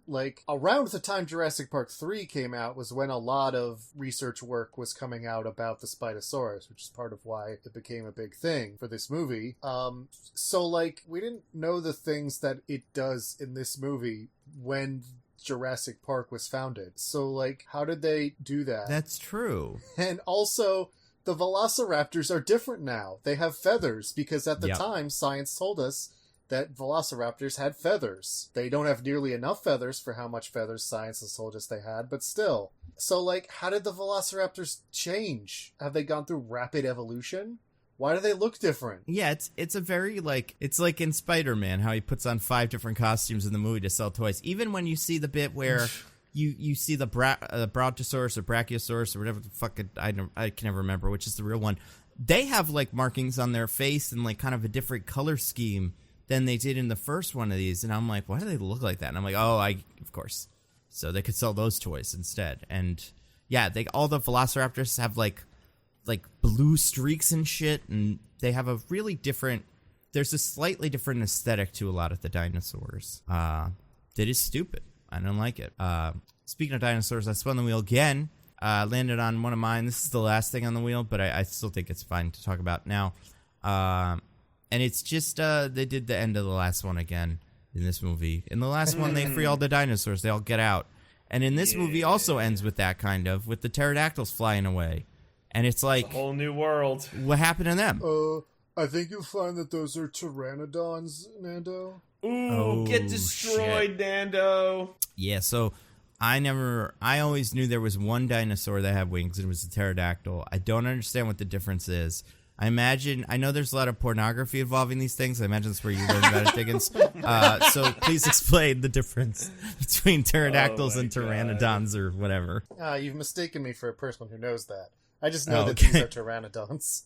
I imagine it has something to do with the hands, right? Because dactyl is a hand thing, so probably that. So. The flyy long head ones, those guys. They at the end of the movie peacefully fly away, and the army lets them, presumably. Even though this is the army that just saved them and had all its big guns and shit. That seems like... Actually, it was the Navy who saved them. Oh my god, DJ watches Navy porn now, and this is... this is incredible. I just, it's so dumb. I remember seeing this in theaters and going, that's cool. That's kind of interesting. That's another movie you can make. And then they didn't do that and just pretended, I guess it never happened. And that's how all these movies work, too, because you do get that bit in the beginning of this movie where Dr. Grant is like, let's not talk about the time there was a dinosaur in San Diego, because it was dumb and nobody liked it. But, there's... This movie, has the end of the end of this movie sets up an interesting sequel that, for whatever reason, they just chose to ignore. And I think that's very dumb of them. And they should all go to jail. Oh, all of them? Joe Johnston, Steven Spielberg. I'll throw him in there, too. He probably produced it. Taya Leone, William H. Macy. Was William H. Macy in jail for something? No, it's his wife. Is he married to Felicity Huffman? I think she got in for that USC thing or something like that. They, stole their daughter's college lacrosse. I don't know how that worked. But, forgot about that. But yeah, she should go to jail for this movie because the ending's stupid. That's all I got. I will spin the wheel again. To be fair, I think the part of this movie that worked for me the most was the Tyrannas whatevers. Because it was a new thing. It was the only new thing this movie presented. And it was weird that they put them in their little aviary of doom where they had a lot of them walked. It was mostly walking pteranodons because all the dinosaurs walk. But then when they started flying and shit, I was like, cool. I've been waiting for 2 movies to see that, and we did see it. I'm looking up the difference between pterodactyls and pteranodons now, and you might be forgiven for making this mistake, Nando, because a couple of the key differences they ignore. But overall, it's still definitely a pteranodon because pteranodons are much bigger than pterodactyls and are able to walk on land, and pterodactyls can't walk the way that these ones do. Well, this brings up another question. Okay. Not question, but like thing that I had on my wheel that I forgot about. So remember when the pteranodons are like stalking them through the little, whatever it is, jungle gym that is collapsing and stuff, and then they steal the little boy and put him on the little Crash Bandicoot rocks to jump around on and shit. Yeah.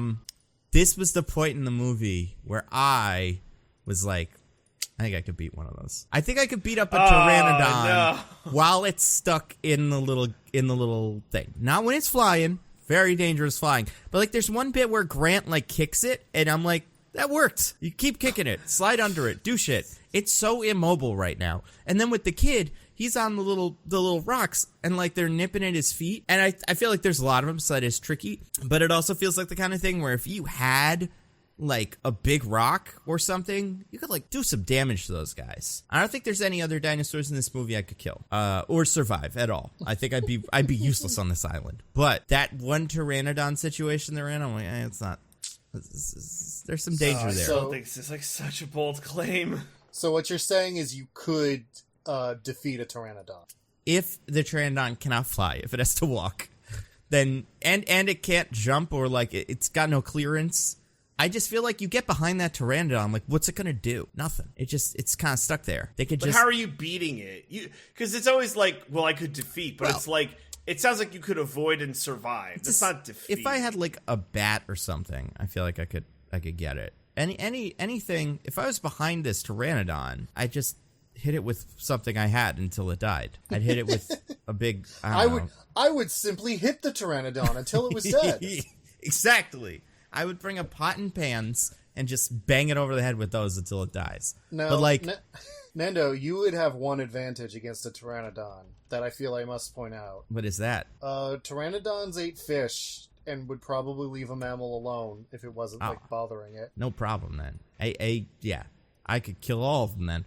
I also feel like we see It's just something I love about this scene, because the whole thing is these pteranodons are like stalking and killing and eating them, and it's like, pteranodons eat fish. Why maybe the pteranodons think these are fish. We never actually see them eat one. In fact, the one guy who we thought they ate, they didn't even really eat that much. So maybe they were like, oh, this is the worst fish I've ever had. Spit it right out. Maybe. So, yeah, even the one guy that we think gets beaten by the pteranodons doesn't even get beaten by them.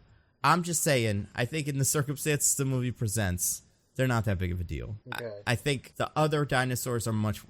there's absolutely no way I could deal with a raptor or, a billion of those little ones that almost kill that girl in the beginning of the second one. I thought they did kill her. I believe... I forget what I was talking about this. I'm pretty sure the movie starts, after that scene... Someone's telling someone, they almost killed that little girl. Her family's gonna sue or something like that. I think the movie says that they didn't kill her. But possibly. It's been a long time since I saw that movie. Yeah, it's the worst one. No, it's probably not. The other ones are definitely worse than that. The second one's fine. Wait, hold on. No, I want a point of clarification here. Mm-hmm. So, you don't think you could beat a Spinosaurus? No, probably not. But probably not. No way in hell. Well, if I had a gun or something, maybe. I don't know how. Come on. Have you watched any of these Jurassic Park movies? Literally no dinosaur has ever been successfully shot by a gun in any of them. I know, except in Jurassic World, they managed to shoot some of the pteranodons when the pteranodons are flying around. They don't get very many of them, but they do get them. So, I don't know. I think it would be tough. But I feel like if I had a good sniper gun or something, I could maybe shoot out its eye. That would probably really get it. Shoot out its eye? What are you, Bradley Cooper in whatever that movie he was in? I'm not saying sniper? I'm not saying it's likely. I'm just saying it's possible. I don't know. A lucky shot, maybe. All right. I guess you could also knock out Mike Tyson, maybe. Yeah, I think I could. If I had a grenade launcher, if I had a sniper rifle, I could probably shoot Mike Tyson. If I out of your mind. If I had a grenade launcher, that's my thing with some of these dinosaurs, the Spinosaurus. I know the movie says you can't kill them with a gun, but you can though, right? They're not bulletproof. They only are in the movies, but I don't know. I don't think we see enough people really try. We see a lot of people try to shoot it off screen, and we hear that it doesn't work. I want to see someone take a Gatling gun and just give it their best shot. Gatling gun. Yeah. Gatling. Wow. Okay. Sure, make him Swiss cheese, I guess. Well, right? I want to see if that would I work, mean- because the movie treats it like it would just ping off like Wonder Woman. I don't think it would. I think it would work. Ping off like Wonder Woman, but a big tough animal can shrug off some gunshots. Like if you shoot a bear with like a rifle, it can take a few before it'll go down. Yeah, for sure. I mean, I think, okay, so in the hierarchy of the dinosaurs that are most dangerous to least dangerous, most dangerous raptors, because they can sneak. Like, I do think they're the smartest ones ever. They're smarter than me, and also and wait forever in tubes. Yeah, they can hide and stuff, but also, yeah, the movie does make the case that with the Spinosaurus and the T-Rex and other movies, like, you can outmaneuver them in a forest and, like, get in a place that's just too small for them, and you're safe for a little bit. But with the raptors, you can't do that. The Spinosaurus and those guys are next in terms of most dangerous. They are very dangerous, but you can hide. And then I don't know if there's even any other dinosaurs on the list next to Pteranodons. I don't think if there's any other dinosaurs that I couldn't beat in a fight after that. Well, none of the rest of them even fight the people. I'd love to see a Triceratops try. What about that one that spits poison in Newman's face in the first one? See, that's tricky. I think I could beat that for sure if I knew what it was. Like, he very foolishly, like, tries to befriend it, but I don't think I would do that. But that's just hindsight. You need its stats, you need the readout ahead of time, and then you're like, oh, I definitely beat you. Well, yeah, like, I mean, he really chumps out on that one. I think I could, if I knew what it was, I'd be like, oh, that one spits poison, I gotta run away. But also, Newman dies in that movie, right? As far as we know. Yeah. Yeah, he dies in that scene. But we don't see him die, right? It's implied. I'm pretty sure. Oh my god, Newman comes back in this movie? Oh, could you Those imagine? images I shared are Newman in his dinosaur hybrid form. It's been a little bit since I've seen the first one. I am pretty sure that after the poison gets spit in his face, we also see dinosaurs, like, descend on him, eating him. That, or we see, like, the car rock around a lot that he's in, and it's like, oh, he's Nando's saying there's no on-screen death that we can 100% confirm Newman died. Well, I was thinking about this, too, in terms of Samuel L. Jackson and the old one. Like, you could totally reintroduce him in one of these with just no arm. Because that's all we see. We thought he's dead, and then she pulls the arm off, and it's like, oh my god, it's his arm, and we're supposed to assume he's dead. What if he's been living here, like Tarzan, just, like, living off the land on one of these islands for the whole time? Didn't the island, like, blow up in the most recent Jurassic World? Yeah, but I don't remember which one that was. But it was probably the first one, because that's the one that the T-Rex is on. So yeah, I guess he died then. But it's not too late, you guys. He was alive until then. Yeah, we could make a movie where Sam Jackson's just been living off the land. I do think one thing that I took off the wheel, but I do want to bring up, is how racist the dinosaurs are in these movies. They hate black people, right? Like, we got one black guy in this movie, gets killed pretty quickly. The first guy ever in one of these is a black guy who's, like, in that one scene where they are, like, moving the cage, and he gets pulled in, and yeah, Sam Jackson also killed. I don't mean to actually you, but the he doesn't die like first. The missionary guy dies first. Wait, who's the missionary? No, mercenary. Oh, I don't mean enough, but like early, like he gets one of those deaths that's like, I get he it. barely lands. Well, they take them all out early. I guess the one guy gets to hang around a little bit longer. Udesky gets to hang around uselessly for a little bit before he eats it. More like Udetsky, am I right? That'll show him.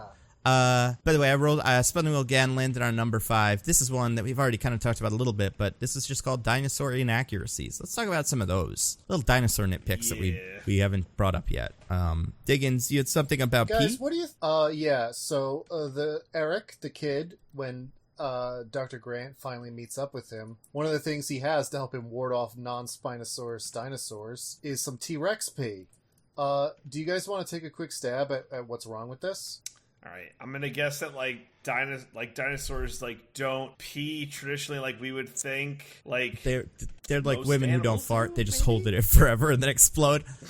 I'm gonna say dinosaurs don't pee that mark their territory like dogs, because that did stand out to me. I was like, is that really a thing they do? They never have big noses.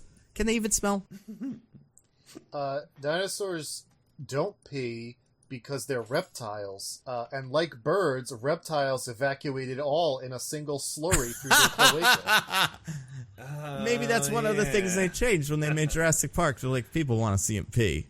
I want to have one of those moments like when you're riding a horse through like a little trail where it just decides to pee for a while. That's what the people want. So they gave them little penises. I don't know. So also when the Spinosaurus, when they're digging through the Spinosaurus poop later, it should be a disgusting slurry like bird poop, because that's what dinosaurs do. They have a cloaca. That's how it works. And that's always been in the Jurassic Park DNA, because there was that one bit where it's like, that's one big pile of shit when they, in the first one with Ian Malcolm, where it's just a big old poop. So, yeah. They've always been wrong about that. Or that was designed by the Jurassic Park people into like these dinosaurs because they knew it was what the people wanted. They need to poop. So there's that. Another. Hey, quick guess, guys. What do you think Pteranodon means in Latin? Like Pteranodon. I couldn't even. I'm gonna say. Oh my god. Okay, go DJ. I was just gonna say like Terror of the Sky, damn it. something like that. Okay, DJ, do you want? I was gonna say like literally like flying reptile. Like I don't know. Both wrong. It means winged with no teeth. Oh. Do you want to take a quick guess at what the Pteranodons in this movie have? Like got wings and teeth, or like no wings and wings they and have teeth. wings. Yes, Obviously they fly, but they also have teeth. A thing that's literally in their name that they don't have. Yeah, they do have little saw teeth, like a little. Yeah, they totally do. That is it would another. Be funny if they had. That is another no one wings. of the main differences between pterodactyls and pteranodons. Pterodactyls have teeth. Pteranodons don't. So this could be a pterodactyl. Because they just eat fish whole like a pelican. Pelicans are so weird. You gotta do something about them. What else we got? What other inaccuracies are there? Oh gosh, Dinosaur Inaccuracies. I covered a lot of the Spinosaurus ones already, like that they're probably primarily aquatic.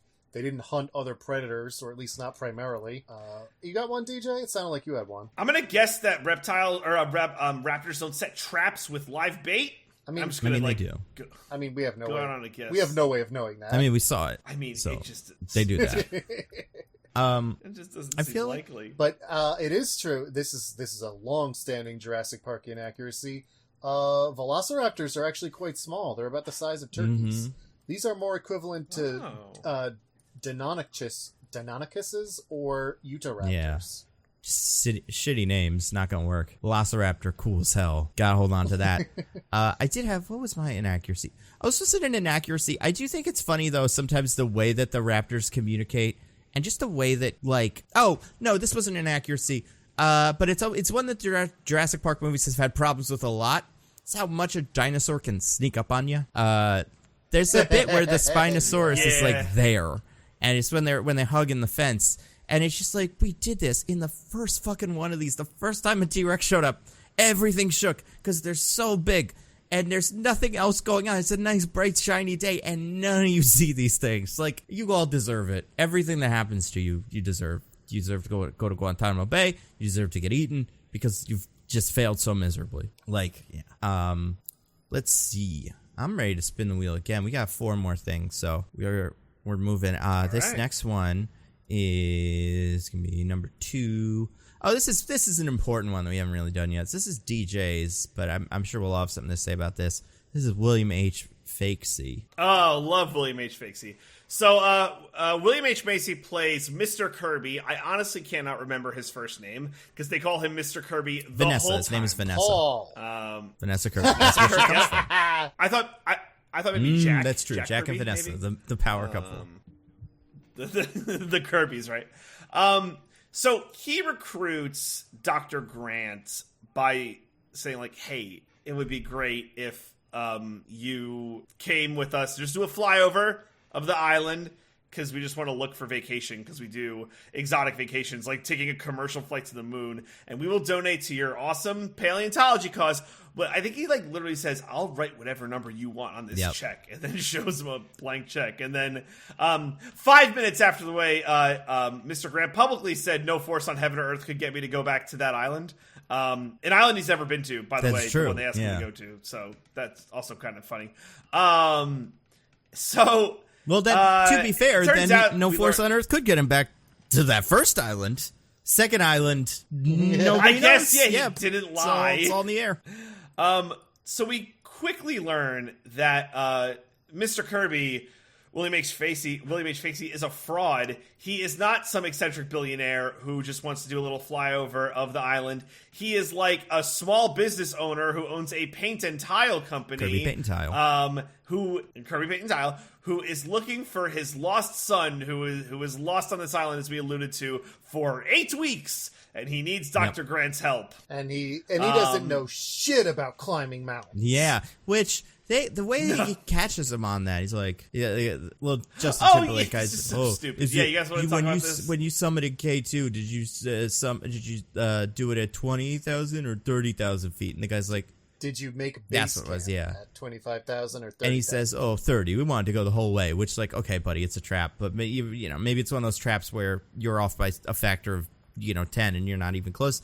But then the guy's like, and even Mr. Kirby, the way he answers it is like, I don't know, 30, because we went to the biggest one. And the guy's like, I gotcha. It's actually there's no one. It's actually 29,000 feet or something. I'll be like, yeah, I don't know. I was wrong. Yeah. I forgot. But Kirby decides to lie and be like, no, there's more mountain you didn't see. We went even further up. That's a common misconception. Yeah. It's actually the biggest mountain on Earth, bigger than every other if you measure mountain. from the base, if you go all the way down, it's 30,000 feet. Yeah. I mean, I feel like when someone asks you a question like that, after you've already revealed that you've lied about something, the answer you should give is like, neither of those answers make sense. Even if you don't know that. Or just be like, I don't remember, dude. I'm not numbers. It was fun. I went up the mountain. Did I, I'll talk about it later. I have a postcard that proves it, but, no way to know right now. They've also, they discover these lies in the wrong order. Yeah. Yeah. It's like the first lie they discover is that we're not here for a flyover for a fun vacation. We're here to save our son. The second lie they find out is we're not rich. And the third lie they find out is we don't actually do a lot of extreme sports. Yeah. It's like, who gives a shit about that third one by the time you found out those first two lies? Yeah, it's gotta be no extreme sports. All right, fine. Here for our son, Kay.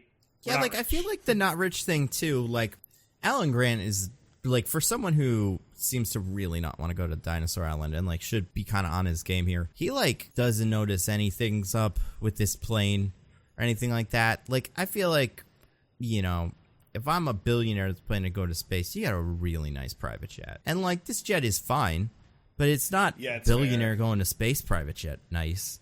And, like, I don't know. Like, you want to fill up the jet? You don't want to bring your friends to the Dinosaur Island? Just your weird dude with wraparound sunglasses? Why? I don't know. There were signs, is all I'm saying. Also, maybe that dude was just being sarcastic, but later Udesky, the leader of the mercenaries, / guy who, the booking agent, as he calls himself. What a weird revelation to be like, yeah, I'm not really much of a mercenary myself. The third guy was just sick. Like, doesn't matter at all. Yeah, right? Like, all right, well, you're here. And anyway. Udesky gets at one point, Udesky's like, I didn't know you were going to capture this guy. I don't know if you'd kidnap him. That's what I was going to bring up. He was like, you told, because William H. Macy goes, you told us to bring someone who's been here before. And he's like, yeah, I didn't say kidnap them. But the other guy, one of the mercenaries on the plane, when Billy, who we haven't mentioned before because he matters so little, turns around and is like, oh, how do you know the Kirbys? He lies to them. Like, he knows that they're being tricked. And if that's not the plan, if the plan is, like, as far as that guy knows, like, we're going to do a rescue mission to save the son, I don't know, maybe talk to him about that before you land the plane on the island. Like, be like, okay, so where should we go? If you think this guy is not a kidnapped dude who is here by lie. But, I don't know, there's just, like, I can't imagine getting on a plane like that and just sleeping the whole way over, but that's what he does, because he's cool. So, right? Maybe it is what you do. But, yeah, so, also, like, why do the Kirbys, lie about the being rich part to get him to agree to it. Yep. Sure, I understand that. Why are you lying about why you're going? Well, because if you want to land, he would never accept a trip where landing is part of it. Land, yeah. But he would accept a flight. Like, but even then, like, tell him we want to do a flyover to look for signs of our son so we can give the information to the embassy. Another lie. Right. Sure. But it's a lie that makes you look a lot more sympathetic and probably makes him more willing to agree than because you're a bunch of adrenaline-chasing rich idiots. Well, it didn't matter because the money was all the motivation that Dr. Grant needed. Sure. Once the money was in play, that's all that he needed. I just don't understand why you would make up the lie that makes you look like a couple of idiots instead of the lie that makes you look like concerned parents. And that also has the benefit of being partially true, which is usually a good component in selling a lie. I would love the idea if it was in reverse. If, like, there was no son, but they lied about there being a son. It's like, yeah, we got our son. Oh, yeah, like that. Maybe they didn't want to cop to it because it makes them seem like bad parents, because they are both We'll awful get to parents. it. But yeah, they are. I mean, yeah. Oh, is there another wheel slice about the Kirbys that we should save some of this Kirby Kind bashing of, for? yeah. I'm going to spin the wheel again. Maybe it'll land on it. All right, spin the wheel again. Diggins, this is one of yours. Landed on a sound. You can do the sound because I just have it written as do. Well, I think what you're thinking of is a bit more of like a be-doo, be-doo, be-doo, be-doo. That's it. What is that sound and why is it important to the movie? Be-doo, be-doo. No, it's going to keep going, huh? Yep. I knew it was going to do it again. I knew it. Yep. There it goes.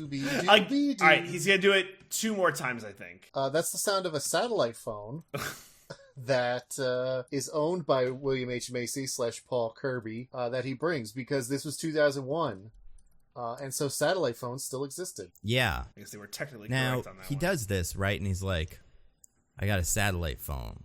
But also, it's like, satellite phones exist. But is that how it works? Did you call someone from some random-ass island with no cell phone tower and nothing? I mean, that's the idea of a satellite phone, I think, is that its reception is through a satellite, so you don't rely on any surrounding infrastructure. Gotcha. Okay. I think for that reason, they're also not very good. Yeah, that's what you figure. But they will, work, kind of. However, I guess this is just like his personal satellite phone, because he's apparently set it to have his store's jingle as the ringtone, and he gets spam calls. Yeah. So this is just like his phone. And also, it's the sturdiest satellite phone in the universe. Well, that's something they don't tell you about satellite phones. They're really strong. They can go. You can have a phone call. You can get a phone call from inside of a dinosaur. Like, it's so good. Yeah, there's 2 main points where this satellite phone comes up. One of them is after the mercenary who is holding it gets eaten, long after, and the 2 halves of the party's been split in 2, into the Kirbys, William H. Macy and Leah Tione, and Billy, Alan Grant's assistant, who we've barely talked about because he has no personality. Who gives a it shit? Doesn't matter. When they're reuniting, they reunite because of that cell phone sound, but then William H. Macy's like, but I don't have the cell phone anymore. And then we turn around and the Spinosaurus is just standing there with the cell phone noise coming from its stomach, which is so It is so dumb. It is now the alligator from Peter Pan. Yeah. But instead of TikTok, it's do-do-do-do-do. It is both quiet enough to sneak up on them in like tiptoeing mode, but also so loud that they can hear its little ringtone. Stupid movie. And I guess it's A, so loud, and I guess B, the interior, the like stomach and skin of the Spinosaurus is so thin that they can hear it clear as day from across a field in the Spinosaurus's stomach. Never mind. I'm putting Spinosaurus in the list of dinosaurs I could kill. I think I could just punch a hole in its whole body. Like, it seems like it's made of paper mache.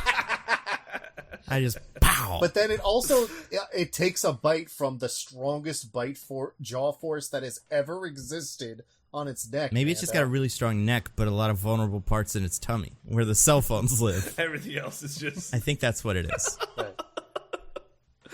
Oh my god. And then later, when the Spinosaurus has evacuated a bunch of anatomically incorrect piles of poop, they find the satellite phone buried in one of the big old pieces of poop, because it's ringing again because of a telemarketer. Now, and then also, I was just gonna say, is that something that happens in the first one? They're not looking for a cell phone or anything. Ellie, Laura Dern, is trying to diagnose what is wrong with the Triceratops by searching through its poop. Right. and she correctly identifies that it is pregnant, the first sign that things are going wrong. Yeah, that movie's great. Yeah, that is a good movie.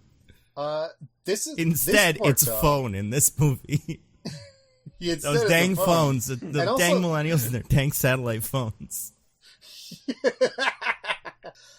This part of the movie has the most inexplicable 10 seconds of the entire film, which is while they're searching through the poop, they hear stomping noises and they look up and a Ceratosaurus has arrived, which is basically a smaller T-Rex with devil horns. Yeah, it's the bad guy from that other one, from the dinosaur Disney movie that nobody watched. Yes, correct. Well, I think that might have been a Carnotaur. Okay. But very similar dinosaur. Same vibes. Very similar vibes. So it shows up and stares at them, and they're like, "Oh shit, another big dinosaur predator that's gonna eat us." And then it just walks away. Right? What is that? And then the scene just continues like that didn't happen. And the movie put a little bit of work into being the dinosaurs are scared of each other's poop if the biggest one is the poop. But that's how you can kind of maybe make yourself a little bit safer, is by having this T-Rex pee. And I feel like the same would go with Spinosaurus poop, but that's not a plot point that's used to distract this big red evil dinosaur. Just gets bored and leaves. Right. I mean, maybe that's why it left, because it was got there and was oh, Spinosaurus poop? No, thank you. Yeah. But then that's not it's not some kind of revelation where they're oh, if we cover ourselves in Spinosaurus poop, then the other dinosaurs will leave us alone. They just move on and never talk about it again. It's just a completely inexplicable 10 Maybe seconds. the evil red dinosaur thought it was for him. Thought the phone call was for him, and he got there and he was like, "Oh, never mind. All right, I'm gonna go back to my room. You guys have fun." Yeah, oops, sorry. Yeah. I didn't mean to interrupt. Please continue. Don't mind me. Yeah, that cell phone thing was weird. I didn't like it. And then the climax of the movie hinges on having a 3-year-old not be distracted by Barney and bring a phone to his Yeah. Oh my and God. Also, I do think, so the phone, what information does Laura Dern get?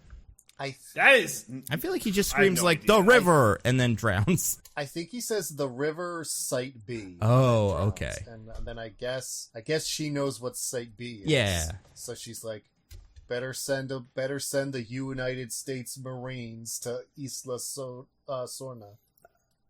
Yeah, the Send boys the over there. boys. Get Homelander over there. He can help. He'd fuck that dinosaur up. Oh yeah. Or maybe he'd fuck the dinosaur. Never. Although these Marines, by the way, this is not really the right time for it, but we kind of already covered this. Have been taking some I think this might be post Jurassic World setup, because I think these Marines have been taking lessons from Jurassic Park's T-Rexes. Because we have one scene where they're looking at just a guy in a suit with a megaphone standing on the beach. We cut to them being like, "No, don't do that," and running towards him. And then we cut back and the Marines are there, they snuck up on the how'd that guy get there? Did he jump off the helicopter? I mean, how'd that guy get there? And then how'd the Marines get there without them noticing until that exact moment they landed on the beach? I think this is a similar Jurassic Park 3 moment, or the Jurassic Park 3 moment where with the Velociraptors in the building, they all got out there, and then he was like, okay, you guys hide. I'm going to stand out here with the megaphone. Get back in the water. And this was a whole big fun reveal for them. It's like another surprise party. I don't know. That part was weird.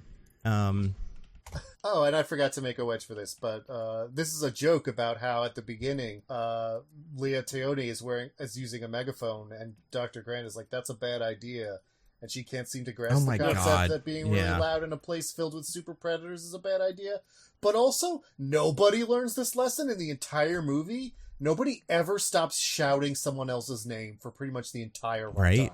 Well, and even the bit with her where it's Dr. Grant said to stop using the megaphone. What? Dr. Grant said to stop using the megaphone. They made her purposely dumb, because and that's not a character thing of hers. They didn't know what to do with the character. It's all right, we're gonna have a divorced couple get back together, but they start off fine. Yeah, these two seem perfectly okay. They argue once ever, and it's not even a particularly big argument. Yeah, I think her characteristic is dumb. She's the dumb one.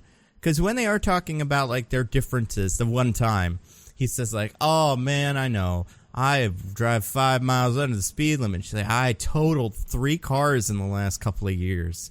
It's like, I think she's got something going on. I don't know. Maybe she can't see.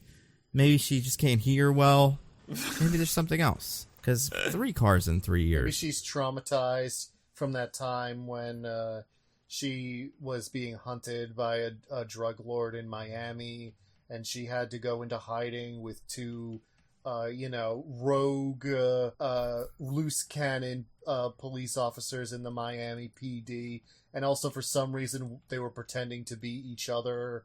Is that what happens in Madam Secretary? I haven't seen it. Yeah, that's my main Taya Leone reference. No, she was in Bad Boys. They could have helped. Can you imagine? I mean, that's pretty much what they do in the end of Bad Boys 2. Like, bring all the might of the United States Armed Forces to destroy Cuba. They could have done that here. Just popped right out. Well, it's Bad Boys 2. Yeah. She's in Bad Boys 1. Well, she 1. knows them from Bad Boys 1, so she could have called them. I mean, she would have, that's what she would have done if she had the satellite phone, but she never got a shot to call Mike Lowry and the other ones. Yeah, I only remember Mike's name because his name gets said a bazillion times in the movie. The other one has a name too, probably, but I don't know what it is. It's Marcus something. Yeah. I spun the wheel again. It landed on tick, tick, tick. Raptor Ganda. This was one of DJ's. We've already kind of talked about the Raptors, but let's talk about them a little more. Yeah, and I think specifically with the Raptors, it's how the movie presents the Raptors. So I think my biggest gripe with this is when boring man Stephen Grant is giving his little to-do at the beginning of the movie where he's like, it's important to study dinosaurs, blah, blah. The raptor was the greatest of... I don't know why he thinks I'm doing this. Wow. The raptor was the greatest of any of the dinosaurs. Honestly, if they were around today, they'd be the top of the human food chain. They'd be the best evolution ever. They had a language, and they're part of the dolphins and gorillas. He just saw Super Mario Brothers movie and was like, the dinosaurs would be the main guys that all wear suits and have little tiny heads. And then there'd be a mushroom man. Also, to be fair to you, DJ, that is how comics writer Stephen Grant talks. That's true. That's sure, yeah. It's not. I guess that's not. It's not how paleontologist and Sam Neill character Alan Grant talks, but it is how Steve Grant talks. Why, blimey! The raptor's gonna slay a gator then, isn't it? There's a big old gator. Wait, hold on. I think maybe the line's a little bit distorted, but our old friend might be making an appearance here. I can't tell who it is even. No, it's so hard to tell. Oh, come on. I think he might be here. Yeah, I'm pretty sure he died just then. I couldn't even hear him die, but I think that must be what happened. This is a heart attack, and he died from that. Oh, man. Can you imagine? Oh! Blimey! Mark Wahlberg, that's who you were talking about, right, Diggins? Yeah, I was Father talking about Mark Stu, Wahlberg. too. Stu goes to Europe. Yeah. European Hey vacation. guys, it's me, Mark Wahlberg. How'd you know I came Father Stu on DVD today? I was thinking about this. Park Have you guys... John Boston Yard. Mark Wahlberg, how much time have you been spending in Australia lately? Your good friend Mel Gibson from Daddy's Home 2 and from Father Stu has brought you to Australia, his hometown, or his home country. Why do you like Mel Gibson so much, Mark Wahlberg? Why do you work with him all the time?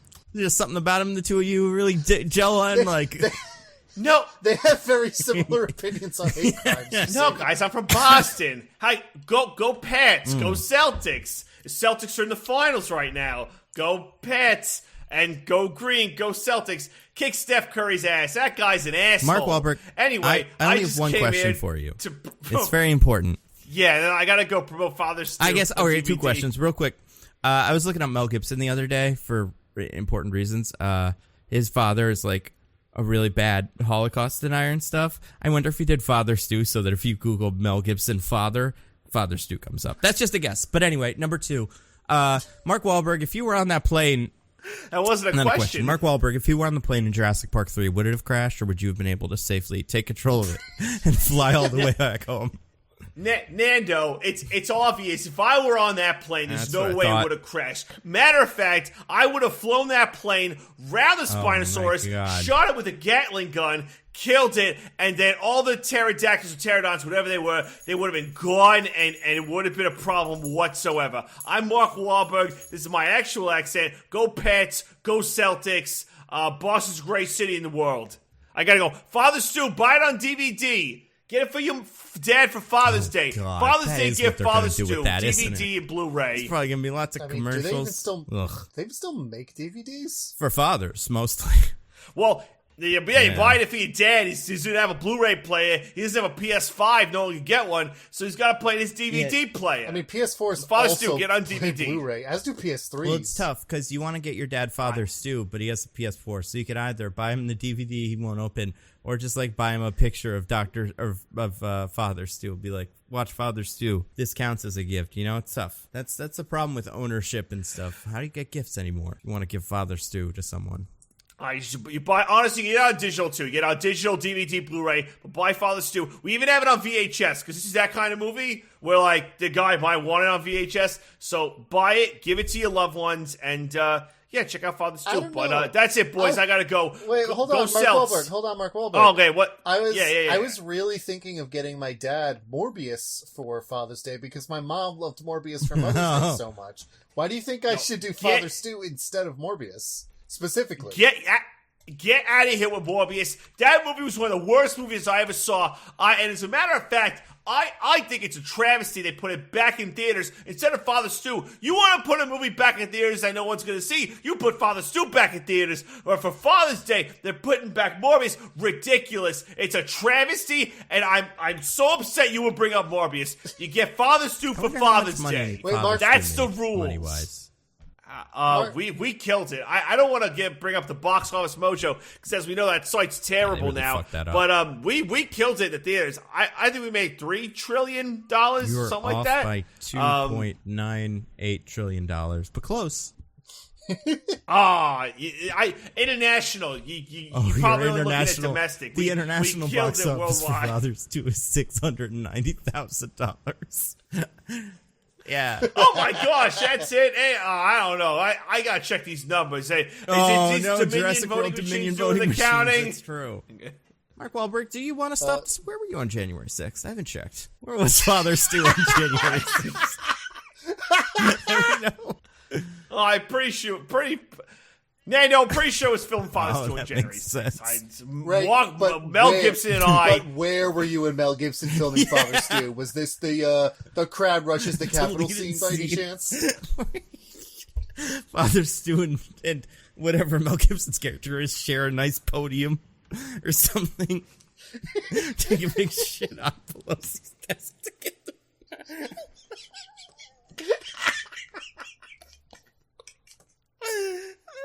I don't have any idea what Father Stu is, by the way. I've never seen a trailer for it.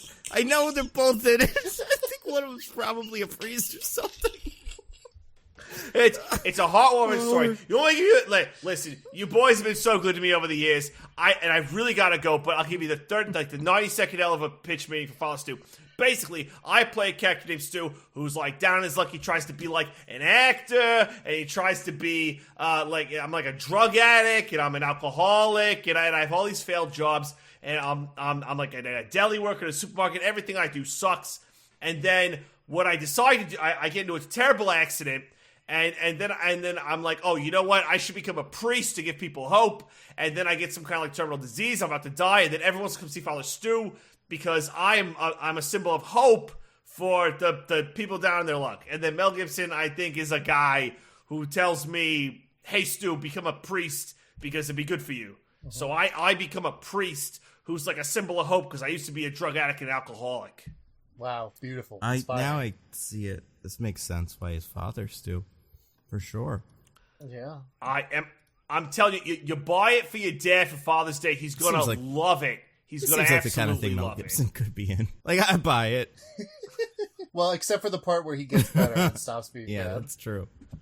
Oof. All right. Well, Mel Gibson, or excuse me. All right, boys. The other one, Well, hold Mark on. Wahlberg. Get your Wahlburgers, get your I father was gonna stew. say, wait, hold on, Mark Wahlberg. I know you have to leave, but before you go, for old time's sake, play it again. All right.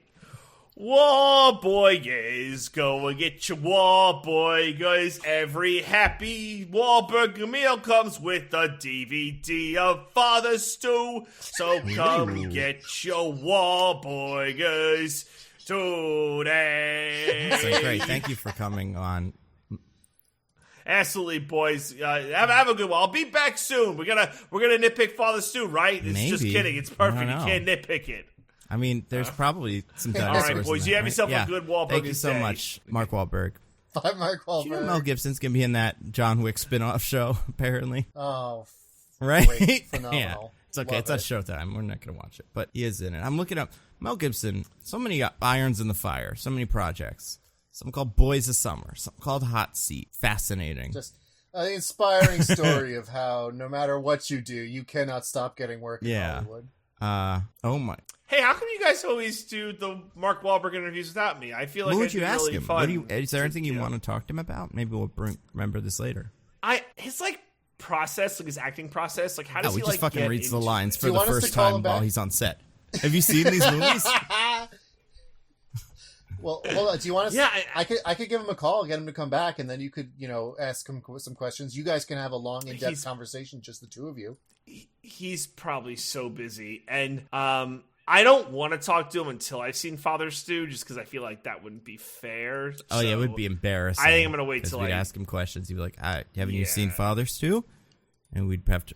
All these questions are answered. In Yeah, we'd Father be Stew. like- if you want to know my definitive answer about what happened with that Vietnamese man when I was growing up in Boston, Yeah. then you have to watch Father Stew.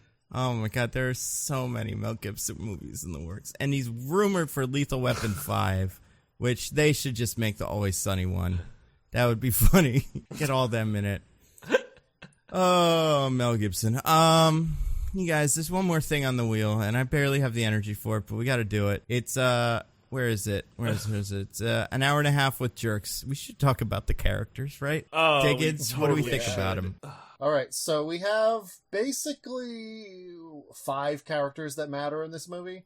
We have Dr. Grant from the first movie. Fine, Sam Neill's doing a good job. A decent character. All the work for him was done in movie 1, Yeah. though. There's nothing. He puts new that about hat it. on, and I'm on board. Like, it's great. Right, yeah. Like, they're totally coasting off of the good work of the first movie, but it's Mhm. fine. Billy, his assistant, nothing. Absolutely nothing. Yeah, it's funny. Do you remember the scene where we're introduced to Billy? Yeah, he's doing a fossil dig, and he's hitting on the woman he's working with. So that one, Yeah, he is. in that scene, we first look at him from above. We see him and her doing the dig, and even though I've seen this movie a million times, I know all the stuff from it, and I know who's in, who's not in it. I was still like, that guy's hair looks like Jeff Goldblum's guy in these. Like, that looks like Ian Malcolm for a second. I don't think they were trying to trick me, because it would have been a real bummer if someone was like, oh my god, Jeff Goldblum's in this, and then he's not. But yeah, I don't know what this guy was supposed to be. He's not good in these. I mean, he's fine, but his character is boring. Yeah, and like later they pretend he had a character flaw where he's like, there are boys who want to be astronomers and there are boys who want to be astronauts, and he just wanted to go out there and touch the real stuff. And I'm like, was that his problem? He seemed fine being a paleontologist. It seems like everything he did was because he wanted to get funding to keep doing paleontology with you. That's true. That's a good point. But whatever. Yeah, so not a very good character, but fine, I guess. Then we have the Kirbys. Eric Kirby, the son, lived for 8 weeks on Isla Sorna, so implied to be like super cool and badass, but like never really does anything in the movie after they first find him. And he's like 12. Like, Yeah. Also, our introduction to him is like, we're gonna die, we're gonna die, we're gonna die. Oh my god, we're gonna die, we're gonna die, we're gonna die. I mean, It's like, it feels like this. Every one of the Jurassic Park movies have kids in it, right? And this one feels the most perfunctory, where they were like, "Well, yes, these movies have kids in them, so we got to have this kid." Well, this kid feels like even though I was just gonna say, it feels go like ahead, a Nando. 90s, like, Kevin McAllister kind of, like, what if the kid was cool instead of lame? Yeah. And he's still not very good. But it does feel like that, like, even like Iron Man 3, like, put a kid there to be, like, snippy and cool, because the kids love kids. And, yeah, we don't. And by we, I mean, like, someone my age. I was a kid when this movie came out. And I remember being like, oh, this kid, get rid of him. It feels like when Disney makes their live action remakes, and they have like the like pots and pans in Beauty and the Beast be like, not everything here is a living servant, because that's the thing people say as a joke when they talk about Beauty and the Beast, not as a legitimate criticism, but just because they're having some fun. But for Disney thought it was a real criticism, I guess. So it's like all the people who were like, those kids are so annoying and useless in the other Jurassic Park movies. It's like, yeah, because they're kids, and it's about the parents' it's about the adult's relationship with them, and like that's the character development. Yeah. Also, the mercenaries are pretty useless. Everybody's useless in the Jurassic Park movies. No one is good at this. Oh, no one should be. It would be dumb if they were. Right. So it feels like the people making this one like saw people saying that, and instead of being like, well, yeah, but that's because of the movie. That's because of how the story of the movie works. They're like, well, we better have a kid in there who's a total badass then. Who has grenades and everything. Anyway, yeah. But again, he's like fine, I guess. He's like inoffensive. It's just a weird choice.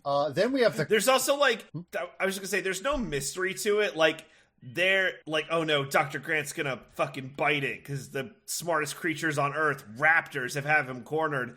And then like, oh, a mysterious cloaked figure who's 4'2" comes and rescues Dr. Grant. It's probably Sam Who Jackson could it from the be? first one. He's back, baby. I knew it. Finally, his time has come. he got to the other island somehow. I don't know how far those islands are from each other.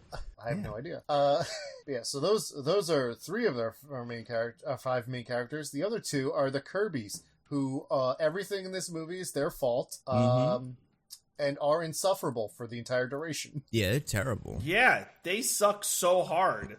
If that movie were made today, they'd both be into crypto. That would be it. He would give Dr. Grant 30,000 Luna coin. I'd be like, oh, finally, all the research I want. And then the next day, oh, no, God, Dr. Grant, I was a billionaire. I promise. I haven't checked in a day. Why? What happened?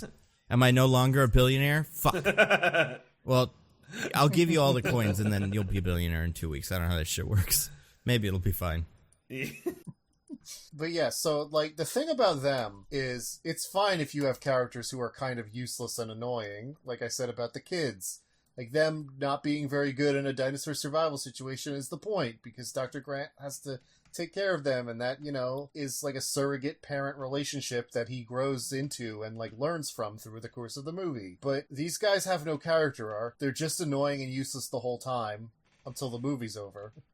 And they also don't like get closer and decide to get married again, because as DJ pointed out, they're already fine at the start of the movie. They argue once a little bit, but otherwise they're always just like nice and complimenting each other the whole time.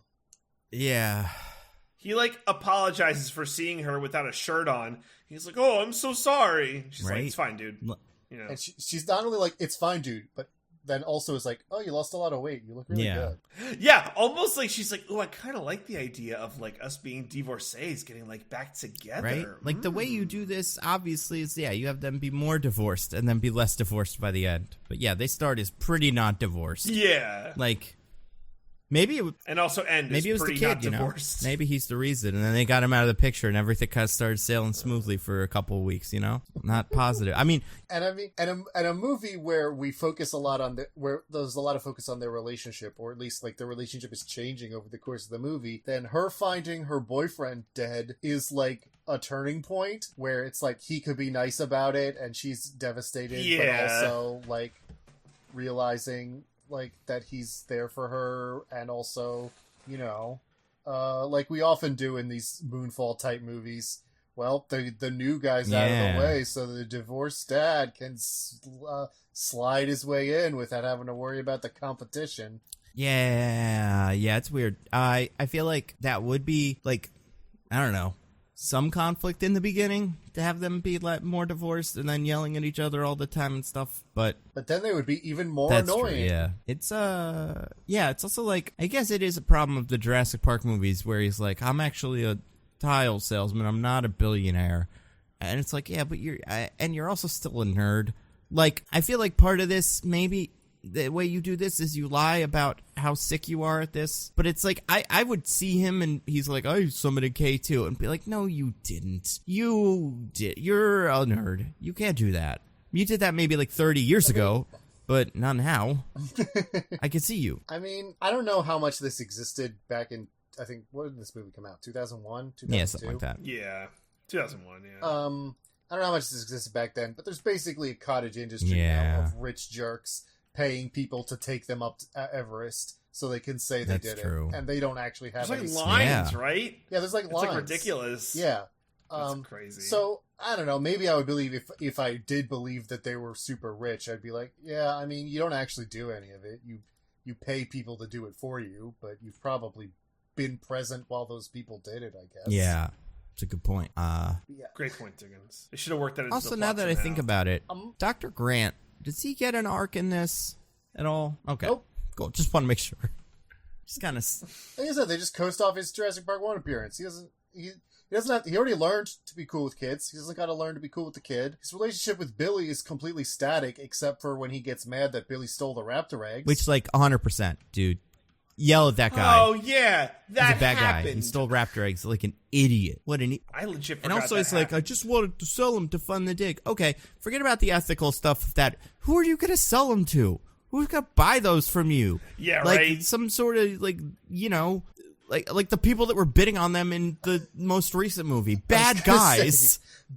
Billy opened his third eye and looked into the future of Jurassic World Fallen Kingdom and knew that he could make, like, what, $10,000 off a dinosaur? Yeah. It's, yeah, oh, God. You know what's crazy? If this were ever to come to fruition, and, like, I don't think, like, I know you guys were saying, like, oh, like, the funding for dinosaurs would be incredible. You know what it would actually be? It'd be a fucking Tiger King situation where, like, Joe Exotic over in Oklahoma owns, like, 30 dinosaurs while he's, like, fighting Carol Baskin while she has her fucking 30 dinosaurs. There would be some state, probably Texas, that, like, makes it legal to own dinosaurs, and then that's where you go if you want to own dinosaurs. And then every 20 feet would be, like, just a farm full of regular animals and a triceratops or something. You would take your kids, we're going to see dinosaurs. Yeah. Okay. Just be, like, totally normal. They'd be feeding the dinosaurs rotten meat. There would be... you mean the world of Jurassic World before it goes bad. Yeah, it's... Well, Jurassic World's, like, a theme park. Yeah, this would be in Texas. Yeah, that's what I'm saying. Well, an above-board theme park. I'm talking about, like, a guy's backyard. Oh. He's just, like, one guy who's, like, taking care of dinosaurs, feeding spoiled meat to them like the and Brontosaurus is in, like, a kiddie pool or something. Just like, this isn't good for him. This isn't what it wants. Maybe that's what Jurassic World Dominion, the voting machines, is about. I hope so. We'll find out soon. In a couple of days. I can't wait. Yeah, I I'm gonna I wait guess. until the last minute, you know? I'm going to wait until I have to because we're doing the podcast. And not a minute sooner.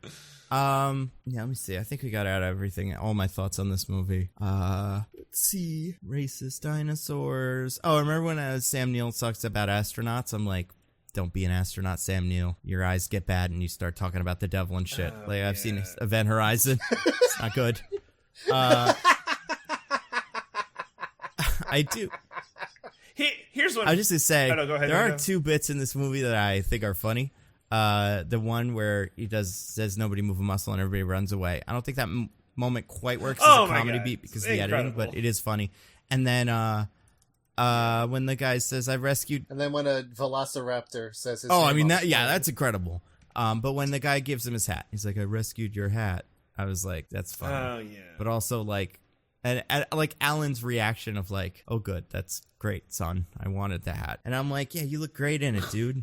You were just gonna buy one the minute you got home. So good that he gave you this one. You know, costume store Indiana Jones. Gotta say, a lot fewer people than they think can pull off a cowboy hat.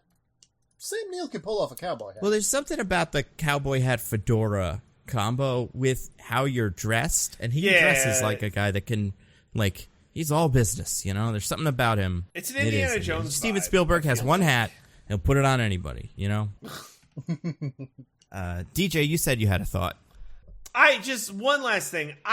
the weird thing about this movie to me is that, like, it just ends. Like, there's no real climax. Like, they're running. Oh my god, what are we gonna do? The Navy's here, and it's over. Like, and I'm not saying you need we need a face-off between the military and the dinosaurs. It's just like, I was ready the whole time for it to be fucking raptors, because they're like, raptors are scary. We do raptors, and just nothing. There's like no payoff. The raptors are anything. nice, DJ. It's They're just friends like, too.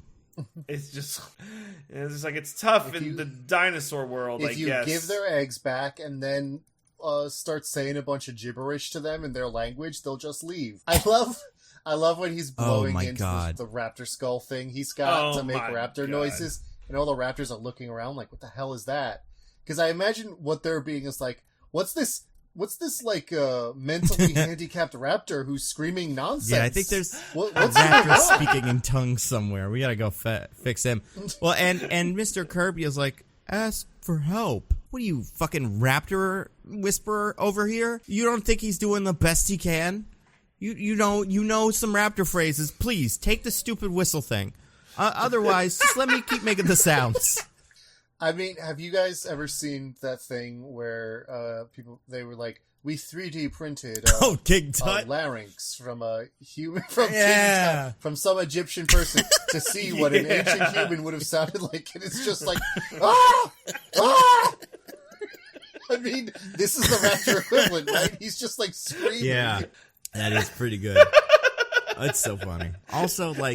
Also, I feel like the material that's made out of is probably pretty important, right? Like, they've made it out of plastic. You probably wouldn't get the same sound as if you made it out of bone. I don't know, man. This movie's stupid.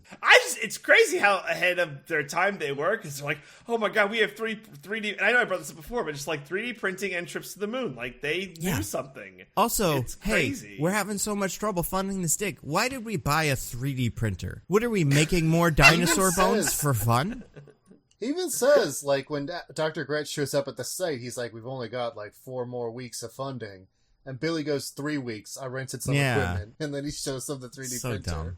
Dumb. If anything, because, I think the ending to this was weird. If anything, I want a post-credit scene like Paddington 2 with the Kirbys in jail, doing some sort of, like, dance routine or whatever. But just, like, they got punished for their crimes.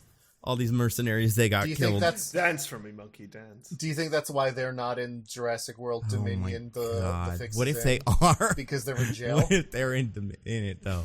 Because, like, I feel like besides, I want to say Julianne Moore survives, too. And the daughter, obviously, because kid. We get the big 3 back for this one. But I do wonder if they made another one after this, and they would just start scraping the bottom of the barrel for, like, the, Tim Roth Abomination cameos, but for Jurassic Park. And it would be them. It would be, like, the Kirbys who now... Because all of these people, are dinosaur celebrities now. They could go on the dinosaur circuit. They can write dinosaur books. They don't need to have a tile store anymore. They're going to be good, but... Look, I don't know if Universal was joking about it, but I want the Jurassic Park Fast and Furious crossover. Let's go! Make it happen. A director that's so strong. It can handle Vin Diesel trying to stand on apple crates to be taller than a T-Rex. Besides that, though, it's totally doable. There's a new kind of raptor, I guess, that's like faster than any car. There's only one man who can catch it. It's the whole time. It's like, this raptor's going 130 miles an hour. You gotta catch it. They do that in the 4th one. And this is part of what I didn't love about this one. With or what I don't love about the new ones with raptors in this one, like they go, the raptors are so scary and bad, and then in the next one they're little puppy dogs, so you could go stop, no, and then they just back off. It's like, what's the point? Why are we even doing this anymore? Yeah, come on, Blue. Are you guys ready for Wait. Blue? I'm Blue's missing back, Blue so baby. Listen, there's only one thing I care about less than Blue, and it's Ahsoka Tano. She might be in this. Maybe they'll walk past the little wall where she's in there. It's like, ooh, the Clone Wars fans are gonna love this. Was that before we were recording? Is no one 100%? Yeah, we were not talking about this on air. Yeah, that was beforehand. Although, again, I would love to see the Jurassic Park Star Wars crossover, too. These characters try to fight the Jedi. Samuel L. Jackson could show up because he gets his hand cut off with that, too. Yeah! And then he shows up with Oh my God. robot hands and lightsabers and a cigarette. Pieces, it's all fitting together, baby. May your butts be with you. You guys, this is a movie. I don't know. Still my second favorite Jurassic Park movie, probably, just because it's so dumb. My third That's favorite. So straight middle. Yeah, I mean, it's dumb, but it's like not Jimmy Fallon cameo dumb, and that I will not suffer. I will not tolerate that. So That's like a minus 100 points. yeah, it's really hard to get out of, to like dig your way out of that tunnel. You guys want to get to our classic segment? Recommend some stuff to the fine people, DJ? I would. You got anything to recommend? Yeah. Oh my gosh. All right. So I do have one thing to recommend. So there's a new comedy special on Netflix. So it's called Bill Burr Presents Friends Who Kill. And it's like Bill Burr and like a bunch of other comedians during like, I think a portion of the Netflix is a Joke comedy festival. It's what some on the internet called an unfunny waste of time or a star-studded second-rate comedy fest. I really liked it. I thought it was funny. I really like Bill Burr's set. Michelle Wolf's on it. She's great. Ryan Chang had a pretty good set on it. I thought it was funny. I don't think it's an unfunny waste of time. I think it's a fine use of like about an hour roughly. So yeah, thought it was pretty good. I don't have any new board games, unfortunately, but I hope to have some soon. This isn't like a rec, but like, have I must have wrecked Blood on the Clock Tower like 17 years ago. Yeah, I'm sure it's come up on the show. Yeah. So I'm hoping that like one day, like my copy comes and I can like actually play it proper instead of my stupid bootleg copy. I check the vessels every day because they sent like the cargo freight information, and I'm like, this doesn't make me feel better, but it's something. I don't know. I'm just kind of vamping now. That's all I really got. I don't have much. I'm sorry. Yeah, that's all I got. All right. Unfortunately. Diggins, you got anything to recommend? I do. I just got two quick ones here. One is a play I saw. It's a play on Broadway. Oh my goodness. Dear Evan Hansen? That's right. I saw Dear Evan Hansen before he's leaving. It's closing soon. Yeah, the evil has been defeated. Nice. No, I say play because I mean play. It was not a musical. Oh. It's called How I Learned to Drive. Yeah. It's actually a revival. It originally opened 25 years ago, and part of the, I don't want to say gimmick, but part of the like thing behind this revival is they actually got the two main actors to come back for this. So it's kind of them like returning to this big role they had 25 years ago, which is pretty interesting. It's a pretty heavy subject matter because it's about a woman kind of like reminiscing / recounting about how she was molested by her uncle for most of her childhood. Oh my god. Yeah, it's not great. It's very heavy, but it's not dour. Like, it's not this super heavy dramatic treatment all the time. It's actually, it's kind of interesting how it's staged. It's very like improv heavy. There's very little sets or props or anything. And everyone except the main two characters, the girl and the uncle, are just played by a rotating, like three people who just rotate through all the other characters. So it's very like artificial in that way. But something about that, like it kind of bothered me at first, but as it went on, it just establishes this rhythm through this artifice that I think ends up really working for it, because it lends itself easily to the kind of like slipping through time and like disjointed storytelling that it's going for, where it in a weird way it helps you not be confused because everything is so fluid. But yeah, no, it's very good. Obviously, like I said, heavy subject matter, so don't go in expecting to leave like, haha, what an uplifting night of theater I just witnessed. But it's still really good and worth watching. The other thing I have to rec is a little TV show, an old British TV show. I say old, from like early 2000s until 2015, because it ran for a while. Have you guys ever watched Peep Show? Yeah. Peep Show's great. No. Yeah, Peep Show is a show by David Mitchell and I forget his first name, Webb. What is his first name? I don't know. Anyway, I don't know. Also, you might also be familiar with them from That Mitchell and Webb Look, which is a sketch show that they did. But they play two roommates in London, and the main thing about them is that they're just the worst. They're horrible people. It's Always Sunny-esque in that sense. It's very cringe, which I can only take so much of it at once because I'm not a huge cringe person. But I don't know, something about it's really funny. It's called Peep Show because an interesting thing about it is it's almost entirely filmed from like eye perspectives of people in the scene, and we also get like the internal monologue of the two main characters frequently. So it's very like in their perspective, which is interesting. But yeah, no, it's just a very funny show. I'm still thinking about in the first episode when one of the main characters, Mark, is like being harassed by a bunch of elementary school boys, and he can't do anything about it because he's a loser. In his head, he's just thinking like, these boys know nothing about the Battle of Stalingrad. It's just very funny. So yeah, that's if you can handle lethal levels of cringe, that's a good show. Yeah. Lethal levels. It gets pretty bad. For people bad. that don't know, by the way, I always describe this as Are We the Baddies guys, if you haven't seen, like, yes. That's, I've said what they're yes. probably most known for, although... That's from That Mitchell and yeah, Webb. Mitchell is great at, he's on the, Would I Lie to You show, where it's one of those British panel shows where they lie to each other, and he's very funny on that. So I feel like maybe some people probably know him from that. I don't know, but yeah, they're great. They're real funny.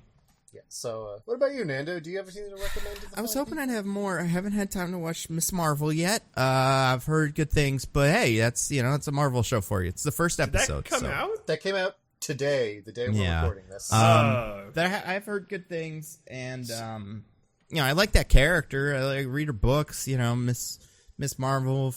Well, you like the Miss Marvel comic book character. You don't necessarily know if you like this character. Who is called Miss That's Marvel. true. Yeah, my favorite thing about her is she can stretch her limbs. Wait, why? Why would I not like her? What is it about her that I don't like? What is funny because we did this for book club last week and we were talking about Miss Marvel and people said like, oh, she could stretch like I just did, but it's so much more than that. She could like shrink, like get really small. Yeah. She could change her appearance to like look like Captain Marvel. She's got so many different powers. She's basically a shape. Yeah, it's a polymorph as is described in the books, but yeah, no, in the show she doesn't have that. But I've still heard the show is fun, but I'm sure it will fall apart by the end, like all the rest of these. So we'll see. But I'll watch it eventually.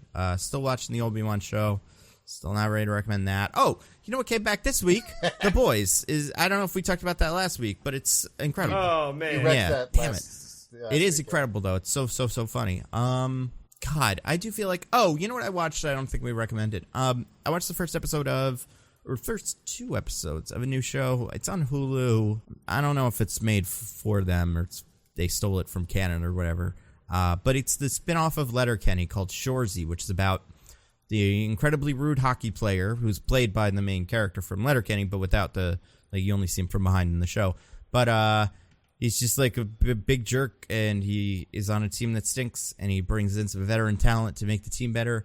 I wouldn't say the show's quite as funny as Letterkenny off the bat, but it's got an interesting vibe, and it's kind of starting to come together. So I'm enjoying it. So that's my recommendation. I don't think there's anything else. I've been light recommendation. Yeah, it's been a short week. Like The Boys would be my recommendation. And I haven't seen Miss Marvel yet, so that would be probably my recommendation. Just blame the media we consume. I'll blame Dominion. Blame the lying media. Yeah.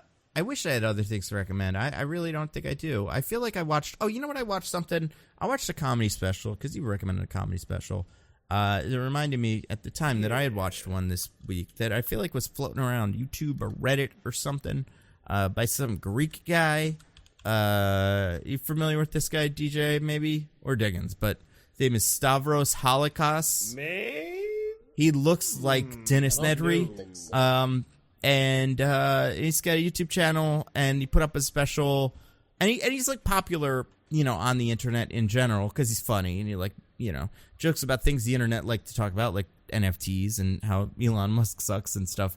But he put out a comedy special 3 days ago on his on his YouTube channel, just called like Full Special Stavros Holocaust live at the Lodge Room, and it's got like 1 million views almost, so it's like pretty popular. I feel like a lot of people have probably seen this, but he is very funny. I don't love how he laughs a little bit at the end of every joke, but his jokes are funny enough that I still watched it, so I enjoyed that. So I don't know, it's pretty like, you know, adult and stuff, humor wise, but I think it's pretty smart. That's it. What do we have what's next week? Speaking of Dominion voting machines. Dominion. Fun. So excited. My butt is like, let's sit for 2.5 hours.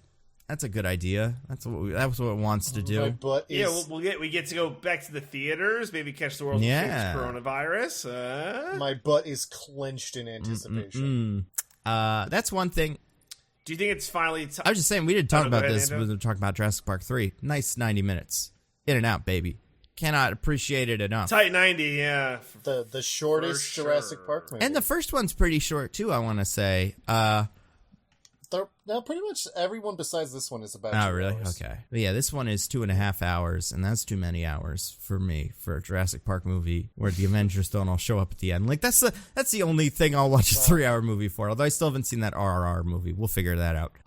We might be doing something with that. TJ, do you have anything to plug? Check out Roses and Rejections. We're only a month away from the new Bachelorette season. Exciting stuff. But in the meantime, we're still covering down, like I mentioned, The Quest and the Love Struck High show on Amazon, which I'm unfortunately not as high on as I thought I'd be. I think these themed reality shows leave a bit to be desired. Because, like, I don't know, man. You gotta have, like, the core idea of, like, a dating show. And then the theme has to come after that. So, I don't know. We'll be getting F-Boy Island Season 2 in a couple months. Oh, That'll really? be something. That's not going to work, is it? Because, I they don't know broke the how show they're at gonna the lie to end, us, so but- I'm curious to see what they try to do. But also, I don't want to watch the whole season to find out. I'd love to hear at the beginning if they're going to lie again or what. Yeah. I'll be curious to see how that's going to work. But, HBO said it's coming back in August, so we shall see. All right, Diggins, you got anything to plug? Just my usuals. You can follow my newsletter at alittleperspective.substack.com, or I stream sometimes at twitch.tv/thisisanoddname. Cool. What about you, Nando? Just videos. Wolverine videos almost done. Probably be out before the next podcast. That's what you're saying. I know, but this time it's really done.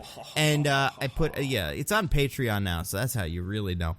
But which because of the what was I gonna say? Oh, because of the context of it and the framing device, I spent some time watching The Bachelorette or The Bachelor, one of them. I don't know which one. Which one is the man? Bachelor, I guess. Oh, it's insane. Yeah. Such a weird thing. Can I ask what you watched? Like, what season? 26. It sounds right. Is that a new one? Is that a one that exists, or is that a K2? I think it was the most recent one. Was it? I only watched one episode. I watched the episode where I see there's like 5 girls left. 2 of them have roses already. He eliminates a nice black girl. You watched right up to the lead-in with Clayton. Yeah. You watched Clayton's season. Mr. He's a weird-looking dude. Okay. There's something about him I can't quite place. Right. Just body to face ratio. Yeah, I don't know. It's also a big liar. He should be on F-Boy Island. That's what they should recruit them. Anyway, but so I've been watching Bachelor. I watched one episode. It's weird. I wanted to figure out where the sound effects go because there's a billion of them. So many, gosh, it's very dramatic. But yeah, so that'll be out probably soon. Next week, Jurassic Park Dominion voting machines. Until then, I have been at Nando V Movies on Twitter. I'm at Zippy by Day. I'm at This Is an Odd Name. Goodbye, everybody. Goodbye. Woohoo! Love you.